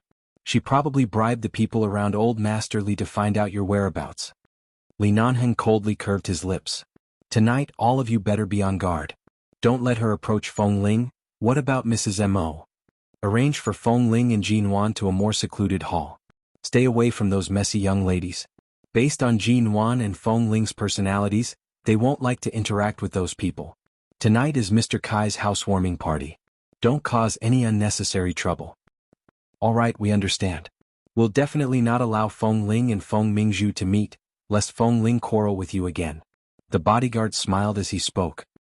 He signaled to the other brothers with his eyes and quickly slipped away before Boss Li's gaze could devour them. Li Nanheng's gaze shifted toward the window of the study.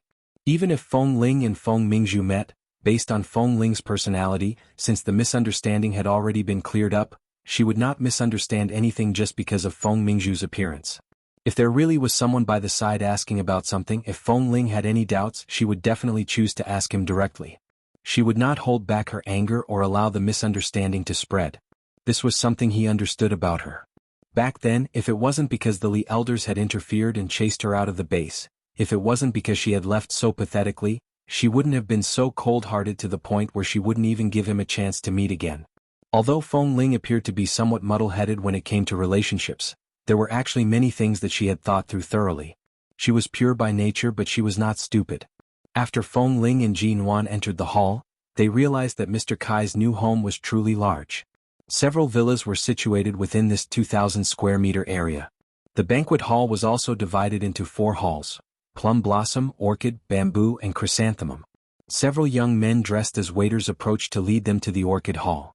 They said that it was more secluded and suitable for Mrs. Mo to rest. Feng Ling thought these people found a secluded hall for them to rest because they knew Jin Wan was Mrs. Mo, so she didn't suspect anything and went over with Jin Wan. When they saw Jin Wan, they warmly greeted her and introduced themselves to each other. Feng Ling was about to stand guard outside the door when she was dragged in by Jin Wan. "Your injuries haven't healed yet. Why are you standing outside? Just sit here and eat. You don't have to show your face the entire time. You can leave after spending 2 hours here. You don't have to care about the others." Jin Wan nodded and said, "You're not fully recovered yet. Why are you standing outside? Just sit here and eat." "That may be the case, but there are many people here tonight. It's better for me to go out and take a look. Since you've asked us to rest in the orchid hall, then we should just stay here peacefully. The few ladies sitting here are all rich madams with whom we usually have no conflicts, and they don't seem to have any hidden agendas. With such a relaxing environment, you should just relax a little. You say that you're a bodyguard, but when have I ever seen you as one? Hurry up and sit down." Jin Wan's last few words were spoken in a commanding tone. Feng Ling could only sit down on the empty sofa beside her. When she sat down, she noticed Jin Wan glancing meaningfully at the scarf around her neck. Feng Ling quietly removed the scarf and placed it by the side. Initially, she didn't want to wear the scarf. However, Jin Wan said that she was wearing too little, and her coat was too thin. She didn't have anything to cover her neck and would definitely catch a cold. No matter what, she urged Feng Ling to buy a scarf to wear. Coincidentally, they passed by the hotel and Feng Ling stopped the car to retrieve the red scarf. She wore it here. During this period, Jinwan even used the words exceptionally beautiful to describe Feng Ling who was wearing the scarf. Even Feng Ling felt a little embarrassed. There were many people in the other 3 halls of the banquet hall. Due to Feng Mingzhu's unusual status in the Feng family, she was specially arranged to be in the main hall, the Plum Hall. Today some people were wearing gowns including Feng Mingzhu. Feng Mingzhu wore a long form-fitting gown. Her long curly hair rested on her shoulders, complementing the exquisite makeup on her face. She attracted many gazes but she wasn't interested in those gazes. She only searched for Li Nanheng's figure in the crowd. Since she couldn't find anyone in the Plum Hall, she went to the other halls. Because she knew that there were very few people in the Orchid Hall and that most of them were women, and that it was located in the backyard of the most secluded villa district, Feng Mingzhu went to the Orchid Hall last. When she arrived at the entrance of the Orchid Hall, she abruptly saw Feng Ling sitting on the sofa by the side and chatting with Jinwan with a faint smile. The moment she saw that Feng Ling was actually here, Feng Mingzhu's gaze instantly turned unfriendly. She scanned the area outside the door and took advantage of the fact that Feng Ling hadn't turned around to look outside. Seeing that Li Nanheng wasn't here, she directly turned around and left. As she walked, she clenched her fists tightly. She was really persistent. Did Li Nanheng know that she was here? Didn't they say that Feng Ling had no contact with Li Nanheng after she was chased out of the base? Furthermore, it was said that 11 Base had used some unknown method to summon Feng Ling back. However, Feng Ling bore a grudge against the base and refused to return. Furthermore, there didn't seem to be any close contact with Li Nanheng. It was said that when they met at certain events in Los Angeles, Feng Ling and Li Nanheng were like strangers. They didn't even look at each other. The two of them shouldn't have any contact, right? It was said that Feng Ling was currently Mrs. Mo's bodyguard. Thus, the long-haired beauty by her side should be the legendary Mrs. Mo. Because she wasn't sure what the relationship between Feng Ling and Li Nanheng was, it had been so long since the banquet started, but Feng Ling still hadn't gone to the front. It was likely that they hadn't met face to face and didn't know each other was here. Then it seemed like she should hurry up. Recently, when she was at the Li family, Grandfather Li had been dissatisfied with her because she had spread those things out. Recently he hadn't helped her much. Even when she visited the Li family several times, Grandfather Li's attitude toward her was very cold. This time she came to China to look for Li Nanheng. It wasn't Grandfather Li's help at all. Instead, she used all sorts of methods to tell the Li family's housekeeper about her feelings for Li Nanheng, crying and pitifully. Finally, the other party felt compassion for her and revealed a few things about Li Nanheng's schedule in T-City. Otherwise, she wouldn't even have the opportunity to appear at this banquet at the same time. For M.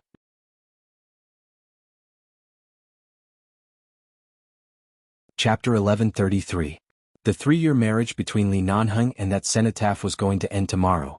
After this so-called 3-year marriage that would never be explained to the outside world, Li Nanheng's entire life would be reshuffled in 2 days. If she didn't hurry up and settle down now, it would be difficult for her to enter the Li family in the future. After all, Grandfather Li no longer planned on helping her. If she didn't harden her heart and do something, all these years of waiting and unwillingness would have been in vain. In the study on the 2nd floor, Li Nanheng played with his phone, his gaze deep. "You really don't plan on going down?" Qin Siding's expression was interested. After all, this is Mr. Kai's family banquet. So many people know that the legendary heir of the Li family has appeared. If you don't show up, the old man won't be able to accept it. To be honest, Qin Siding was quite looking forward to seeing Feng Mingzhu pester Li Nanheng. After being brothers for so many years, he had never seen Li Nanheng's companions bold enough to bump into an iceberg. This Miss Feng was truly stubborn. Li Nanheng suddenly smiled coldly. "Why should I go down? Tonight's main character is Mr. Kai. I'm just a gimmick. There's no need to seek trouble." Feng Ling is in the Orchid Hall. You can avoid Feng Mingzhu's spies and go to the Orchid Hall to have tea with your little Feng Ling. Li Nanheng did not speak. His gaze looked out the window in the direction of the Orchid Hall. If Feng Mingzhu hadn't appeared tonight, he would have used this opportunity to drag Feng Ling out and dance with her. She had never experienced such a romantic occasion before, and it would bring out her adorable side. However, since Feng Mingzhu was here and based on Feng Mingzhu's personality, he would definitely not show himself without a motive. Dragging Feng Ling out now would only create enemies for her and draw everyone's attention to her. On one hand, it would give her the status she deserved, but on the other hand, it would actually push her into a troublesome situation. It would be better to deal with these troubles before bringing her back to the hotel and coaxing her. It would be better than letting something unexpected happen here. Whether it was in 11 base or outside in the past few years, this little wife of his had always been at the front and worked hard to live well. Now it was time for him to put her behind his back. Whatever cold wind and bitter rain, he would block it for her. Anything that shouldn't be splashed on her body, anything that shouldn't be dirted in her eyes, should never appear again and should never come near her. In the latter half of the banquet, the people in the banquet hall all gathered in the courtyard of Mr. Kai's villa, dancing and chatting. It was a lively scene. Under Mr. Kai's urging, Li Nanheng finally showed himself. America's Li Corporation was very low profile in the business world, but who didn't know that the Li Corporation had always played the stable card of seeking victory? Their family's business legend had already shocked the American Chinese community several decades ago. Right now, it was just that the elders were getting on in years, and because Li Nanheng had not taken over the family business, they had become much more low profile. But even so, everyone was aware of the Li family's status and the mysterious United Nations-related military base behind the Li family. This was also a rare occasion for Li Nanheng to appear in public. Many successful people whom he was familiar with and whom he had never interacted with before approached to chat. Li Nanheng's expression was calm and he appeared to be smiling. However, those who approached could sense that this Mr. Li was giving off an unapproachable aura. It was clear that he was not easy to approach, and the Li family was not a family that one could easily climb up to. Arriving at Mr. Kai's side, the old man hurriedly turned back to speak with Li Nanheng politely. At this moment, a waiter came over to serve wine. Li Nanheng casually picked up the glass of red wine closest to him and clinked it with Mr. Kai's. After taking a sip, his movements paused. Without batting an eyelid, he smiled at Mr. Kai before turning back to look at Qin Sighting, who was standing nearby, chatting happily with others. Sensing Li Nanheng's cold gaze, Qin Sighting smiled and said a few words to the people in front of him. He then patted Mr. Kai's shoulder and turned to walk over. "What's wrong?" "There's something wrong with the wine." While the others were blocking Mr. Kai's way, Li Nanheng took the opportunity to turn around and pass the wine glass to him. Qin Sighting received it and brought it to his nose to take a whiff. Then, he raised his brows and looked at the surrounding crowd and the waiters who had long disappeared. He chuckled lightly. "She's too impatient. She clearly knows that you're about to regain your single status and name, so she wants to hurry up and cook the rice?" Li Nanheng coldly glanced at him. "What's in the wine?" This should be a very perverted and highly effective aphrodisiac from India. It's hard to detect when the scent is mixed in the red wine. However, you've trained in 11 base all year round, so your alertness isn't something an ordinary person can achieve. It's rare for you to be able to detect such a colorless and odorless substance in a second. As Qin Sighting spoke, he casually poured the wine onto the grass by the side. Then he brought the empty glass to his face and sniffed it carefully. At the same time he asked, "Did you drink it earlier?" "I did." Li Nanheng's expression was somewhat heavy. Qin Sighting instantly sneered. "How much did you drink?" "A mouthful." "It's all right."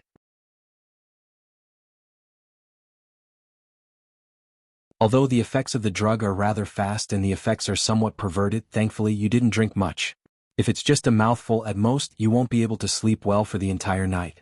It's not a big deal. As Qin Sighting spoke, he picked up another red wine glass by the side and handed it to him. "Come, drink some wine to calm yourself. Nowadays, men should indeed protect themselves well when they go out. Otherwise, who knows when a woman will suddenly appear and force you to sleep with her." When Li Nanheng heard the words, "At most, you won't be able to sleep well for the entire night," his expression darkened.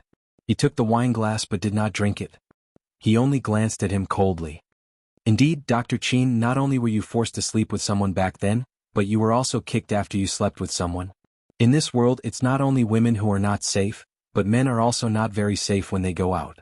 Qin Sighting, Li Nanheng called the bodyguards over and said coldly, "Check the surveillance footage tonight. Find out who Feng Mingzhu was in direct contact with tonight.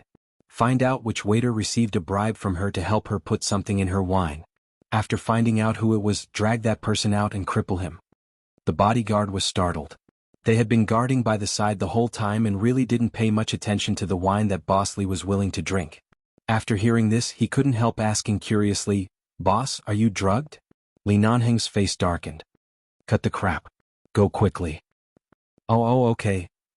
For M.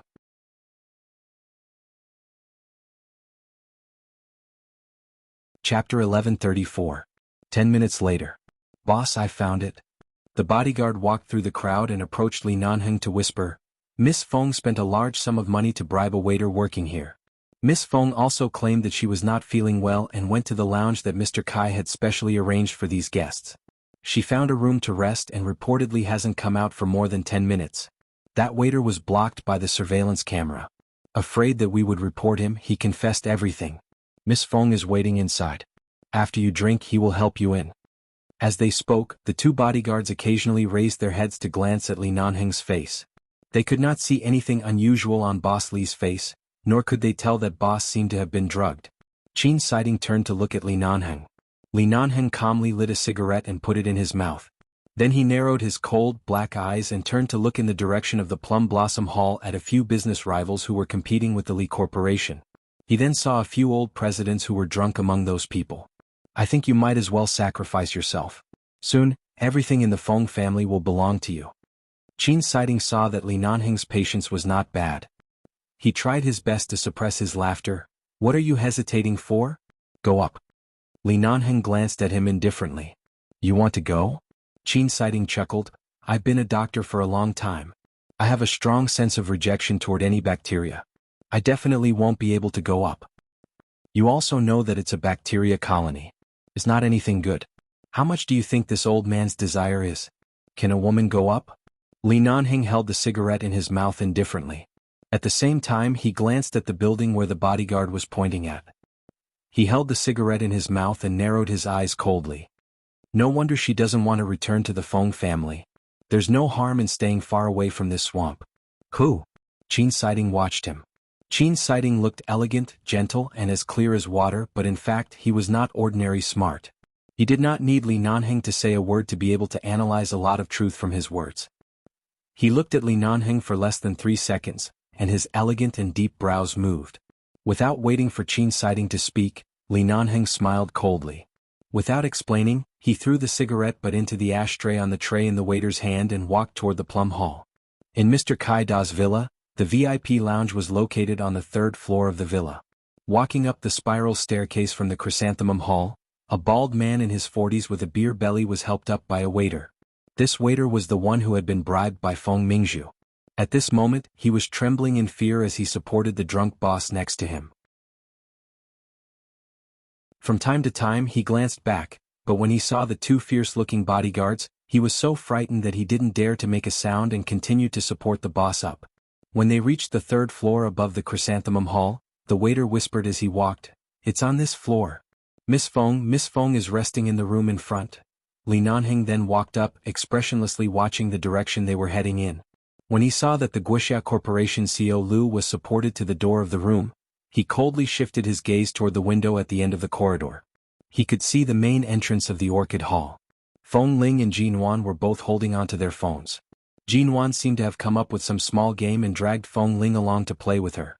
Feng Ling played with her seriously while occasionally furrowing her brows. It was clear that she did not understand the game and lost. After a few more minutes, Feng Ling gradually learned how to play. Her brows gradually relaxed and a smile appeared in her eyes. From time to time she would chat and laugh with Jinwan while tapping on her phone with her finger. He then glanced at the red scarf that she had carefully placed on the sofa. A faint smile flashed across Li Nanheng's eyes. At the same time, at the end of the corridor, there was a light knock on the door. Under the cold stare of the two bodyguards, the waiter stood in front of the door and said, "Miss Feng, I've brought him here. Is it convenient for you to open the door now?" After a short while, Feng Mingzhu's voice sounded slightly muffled. "I'm showering. Help him up first." "All right." The waiter tried to push the door and found that it was not locked. He could only bite the bullet and help the drunken CEO Lu in. He did not dare to stay any longer.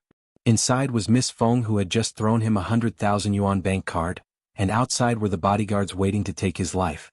He hurriedly helped CEO Lu to the bed, looked back at the bathroom door, and ran out as though there was oil on the soles of his feet.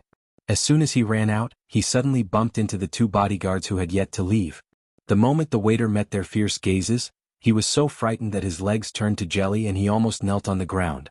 With a pleading expression he said, "Please, let me go, please. I've already done as you said." I have to take care of my parents and children.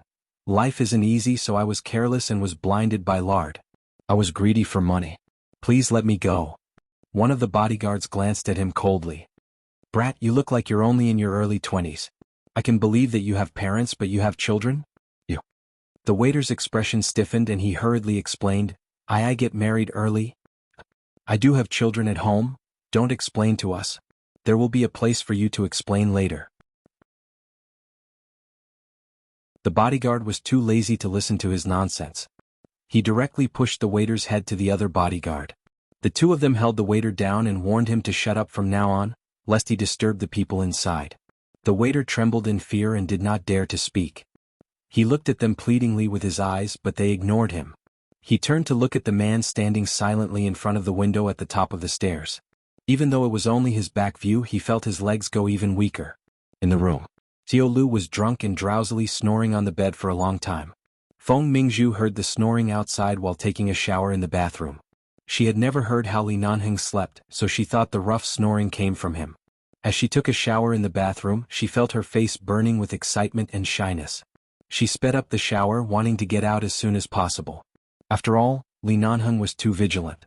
She didn't know how effective this powerful drug was on him, but at least it should be effective in the first half of the night, so she had to hurry up. At this time, Xiao Lu suddenly choked on his own snoring. He suddenly coughed and half woke up. In a daze, he felt the obvious need to pee. Hearing the sound of water coming from the bathroom, he got up from the bed and staggered toward the bathroom. For M.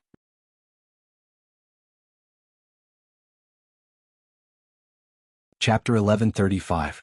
Just as Feng Mingzhu was about to pick up the towel, she suddenly heard the bathroom door being pulled open. Her heart thumped wildly and she turned around, only to see a middle-aged man with a big belly and an oily face walking in while unbuckling his belt. "Ah!" Feng Mingzhu instinctively screamed. Before the other party could react, she subconsciously turned around and was stunned to see a naked beauty. She was so frightened that she hurriedly grabbed a towel and wrapped it around her body. "Which brat sent me this beauty this time? She's pretty good." Xiao Lu had long forgotten where he was. It wasn't like he had never made a deal before. The moment he saw this beauty with fair skin and an excellent figure, his need to pee instantly turned into a desire for sex. He directly pounced on her. "Come baby, I'm in a good mood today. Scram. Scram." Feng Mingzhu glared at him fiercely. She grabbed the shampoo and shower gel by her hand and threw them at him. But because she was in too much of a hurry and was frightened, when she tried to run out of the narrow bathroom, her feet suddenly slipped on the wet floor and she fell hard on the ground. She was in so much pain that she was half lying on the ground, trembling all over. Xiao Lu lowered his head and saw that the towel she had wrapped around her body had come undone again, revealing half of her snow-white back. From the side he could still see that seductive bundle of white. His eyes immediately lit up as he bent down to touch her back. "Ah, don't touch me." Feng Mingzhu only felt disgusted and screamed again. She wanted to push him away, but the fall earlier was too painful. It felt as though all the bones in her body had been broken. She struggled on the ground and tried to push him away. However, she was still pulled up by the old man behind her. He held her tightly in his arms and lowered his head to smell her chest harshly. "Scram. Don't touch me, Scram." Feng Mingzhu was flustered. She forcefully scratched this disgusting man's head and face.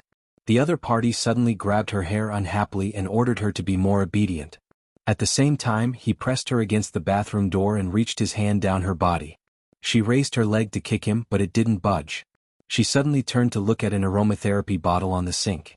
The body of the bottle was made of very thick and strong brown glass. When she felt this disgusting old man's hands groping her body more and more arrogantly, Feng Mingzhu completely lost her rationality. She abruptly grabbed the tea-colored glass aromatherapy bottle and ruthlessly smashed it against the back of his head. The old man, who was doing whatever he wanted to her, instantly leaned against her and stopped moving. There was a faint smell of blood in the air. Feng Mingzhu stood stiffly in front of the door until she felt the old man slide down her body bit by bit. Finally, he lost his support and fell heavily to the ground. Feng Mingzhu stared blankly at the old man on the ground. When she saw that the blood flowing out from the back of his head had instantly dyed the ground around him red, she was so frightened that she hurriedly threw away the heavy glass bottle in her hand. She then grabbed the half-wet towel on the ground and wrapped it around her body. She turned around and hurriedly ran out. Why did Li Nanheng, who should have been sent in, become such a disgusting old man. Did that waiter betray her? What was going on? Did she kill someone just now? Feeling flustered, Feng Mingzhu wrapped herself in a towel and rushed out without even thinking of putting on her coat. Someone come, quickly, someone come. Feng Mingzhu had just rushed out of the door and was about to run toward the stairs, but her footsteps suddenly froze. She wanted to call for help, but her voice was also choked in her throat. She stared in disbelief at the man who was standing outside her door and casually leaning against the wall. He held a half-smoked cigarette in one hand and put the other in his trouser pocket. He just stood there coldly. Li Nanheng looked at her indifferently. At the moment when all the calmness in Feng Mingzhu's eyes was about to shatter, even though he was 3 or 4 meters away, he still spat out white smoke in her direction. In the midst of the smoke, the man's eyes were filled with coldness and mockery. You. Feng Mingzhu looked at him and took a step back in fright. It seemed that she finally understood what was going on. When did Miss Feng come to T-City? Why didn't you inform me in advance?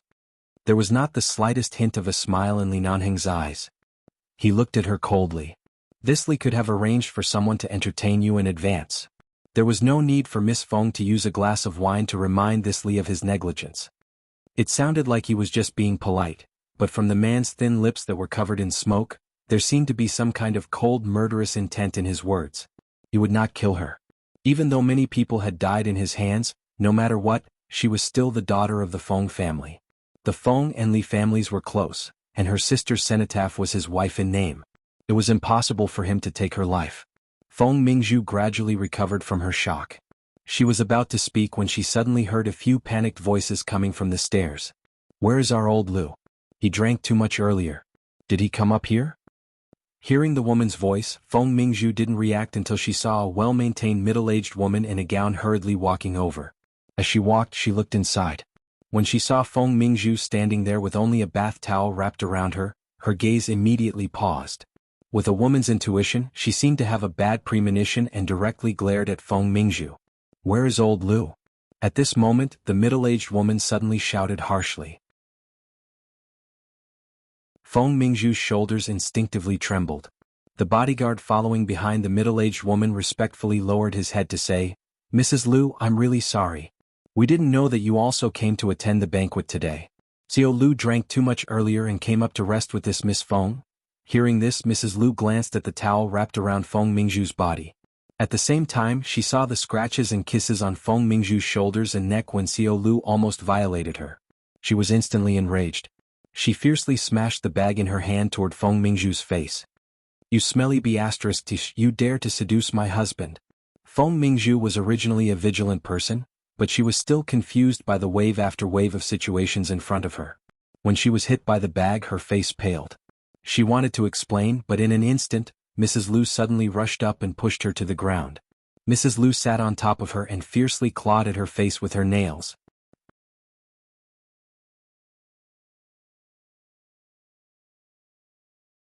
Chapter 1136. I didn't get lost. Feng Mingzhu, who was repeatedly scratched on her face, was about to collapse, but because she was afraid that the towel on her body would fall apart, she could only use one hand to cover it. However, in this situation she was completely helpless in front of this crazy, angry woman. Seeing that she kept protecting the towel on her body, Mrs. Lu's eyes reddened with anger and reached out to grab her towel again. Smelly whore, you're shameless, this old lady will make you completely lose your face. I didn't seduce your husband, you misunderstood, this is a misunderstanding, someone framed me. However, no matter how Feng Mingzhu shouted, Mrs. Lu still tore off the towel on her body. In an instant, Feng Mingzhu curled up naked on the ground in the corridor, exposed to everyone. Li Nanheng expressionlessly turned and walked away, too lazy to look at her. When Mrs. Lu saw the scratches on Feng Mingzhu's chest and body, she raised her hand and slapped her face. Damn you shameless vixen. Feng Mingzhu fell to the ground, her wet hair disheveled. She was on the verge of a breakdown, but she still used her hands to cover her body. She struggled to raise one hand and clawed at the air, trying to pull the towel back. At this moment, one of the 2 bodyguards from earlier quickly walked into the room. In less than 5 seconds he rushed out and shouted at Mrs. Lu, who was still pressing Feng Mingzhu to the ground and slapping her face. Oh no, someone is going to die. When Mrs. Lu heard that someone was going to die, she suddenly raised her head. When she saw the bodyguard's gaze, she seemed to understand something. she quickly got up and ran into the room. At the same time she raised her high-heeled foot and kicked Feng Mingzhu's stomach hard. Then, ignoring Feng Mingzhu's cries of pain on the ground, she directly rushed into the room. Then Mrs. Lu's screams came from the room. "What's going on? Why did that little bitch injure my husband? So much blood. Quick, call the police, call the ambulance, quick. Old Lu, wake up. You can't have anything happen to you. Something happens to you, how can my child and I live? You damn ghost, you fool around outside every day. In the end you still fell into a woman's trap. Did that vixen ask you for money and you refused, so she hurt you with hatred? Old Lu, wake up. What are you waiting for? Call the police." "I've already called the police." The bodyguard looked on coldly from behind and said, "There's a police station nearby. The police will be here soon." "Has the ambulance been called?" "Nothing can happen to our old Lu." "Yes, I have. Please rest assured, Mrs. Lu." "Oh, Lao Lu." Mrs. Lu continued to cry on Mr. Lu, who was lying on the ground motionlessly. In just a few minutes, everything seemed to have been reversed. Feng Mingzhu fell to the ground. When the bodyguard walked back and forth, he felt that she was an eyesore. When he came out of the room he took out her coat and threw it on her. Feng Mingzhu hurriedly grabbed the coat and wrapped it around her body. She raised her head to look at the crowd that had gathered in the corridor after hearing the news. She could not see Li Nanheng, who was blocked by the crowd. When she saw someone take a picture of her with a cell phone, she was so frightened that she hurriedly raised one hand to cover her bruised and red face. Her other hand gripped the corner of the coat tightly. When the nearest police station heard that something had happened to Mr. Kai's family, they immediately mobilized all the police force to rush over. They rushed upstairs and brought the unconscious Mr. Lu and Mrs. Lu away. After listening to the bodyguard's description of this scene, they coldly dragged Feng Mingzhu, who was unable to get up from the ground for a long time, and brought her away as well. Feng Mingzhu knew that she had offended Li Nanheng because of Feng Ling, and because of the glass of wine today she had crossed his bottom line. When she was forcefully dragged away by the police, she looked at him with reddened eyes. She staggered as she gritted her teeth and said, "Li Nanheng, you can't do this to me." Li Nanheng glanced at her indifferently but did not reply to her. He watched expressionlessly as the police took her away. Because of the relationship between the Feng family and the Li family, he couldn't punish Feng Mingzhu personally for the time being, but she had hurt someone by herself. If she was unlucky, she might have to bear the consequences.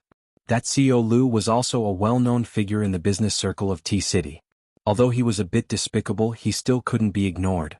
He just used someone else's hands to give her the punishment and warning she deserved. With the Feng family around, coupled with the fact that she was an American citizen, nothing would happen to her in the country. However, she would still be publicly sent back to America by the police. If her reputation were to spread, it would be a fatal blow to both her and the Feng family. It would be 100 times more painful than personally torturing her. Wonderful. Qin Siding stood by the staircase and watched the entire scene. He gave a perfunctory compliment and glanced at Li Nanheng. "You've been drinking for a while. Can you still hold on?" Li Nanheng coldly glanced at him. He saw that Li Nanheng did not appear to have any problems or changes. However, his gaze was dark and cold. It was clear that he was unable to control his irritation and coldness. Qin Siding chuckled. "If you really can't take it, I'll send you to the hospital for a tranquilizer. You'll be fine after a short sleep." "There's no need." Li Nanheng's expression was cold. "This is just a small problem. This old man can handle it myself." Qin Siding smiled mockingly. "That medicine isn't simple. I'm afraid I'll have to trouble your hands." Tonight's event was just a banquet to join in the fun. There was no need for too much social interaction or excessive small talk. As long as they gave Mr. Kai some face and personally attended, it would be enough. They were afraid that Jin Wan, who usually did not like attending business banquets, would come. Throughout the entire event, the two of them ate, drank, and played with their phones in the Orchid Hall. When the banquet ended, they directly informed Mr. Kai and left. On the way back, Jin Wan had almost fallen asleep. Feng Ling drove her back to the condo. She did not know if Mr. Amo was in T-City today, but seeing that Jin Wan seemed to be in a good mood, she guessed that Mr. Amo should be waiting for her in the condo. Feng Ling did not think too much about it. When they arrived, she woke Jin Wan up and watched her return to the condo. After confirming that Jin Wan had safely entered, she drove off in the direction of the hotel. She had been out the entire night. There were still some serious wounds on her body.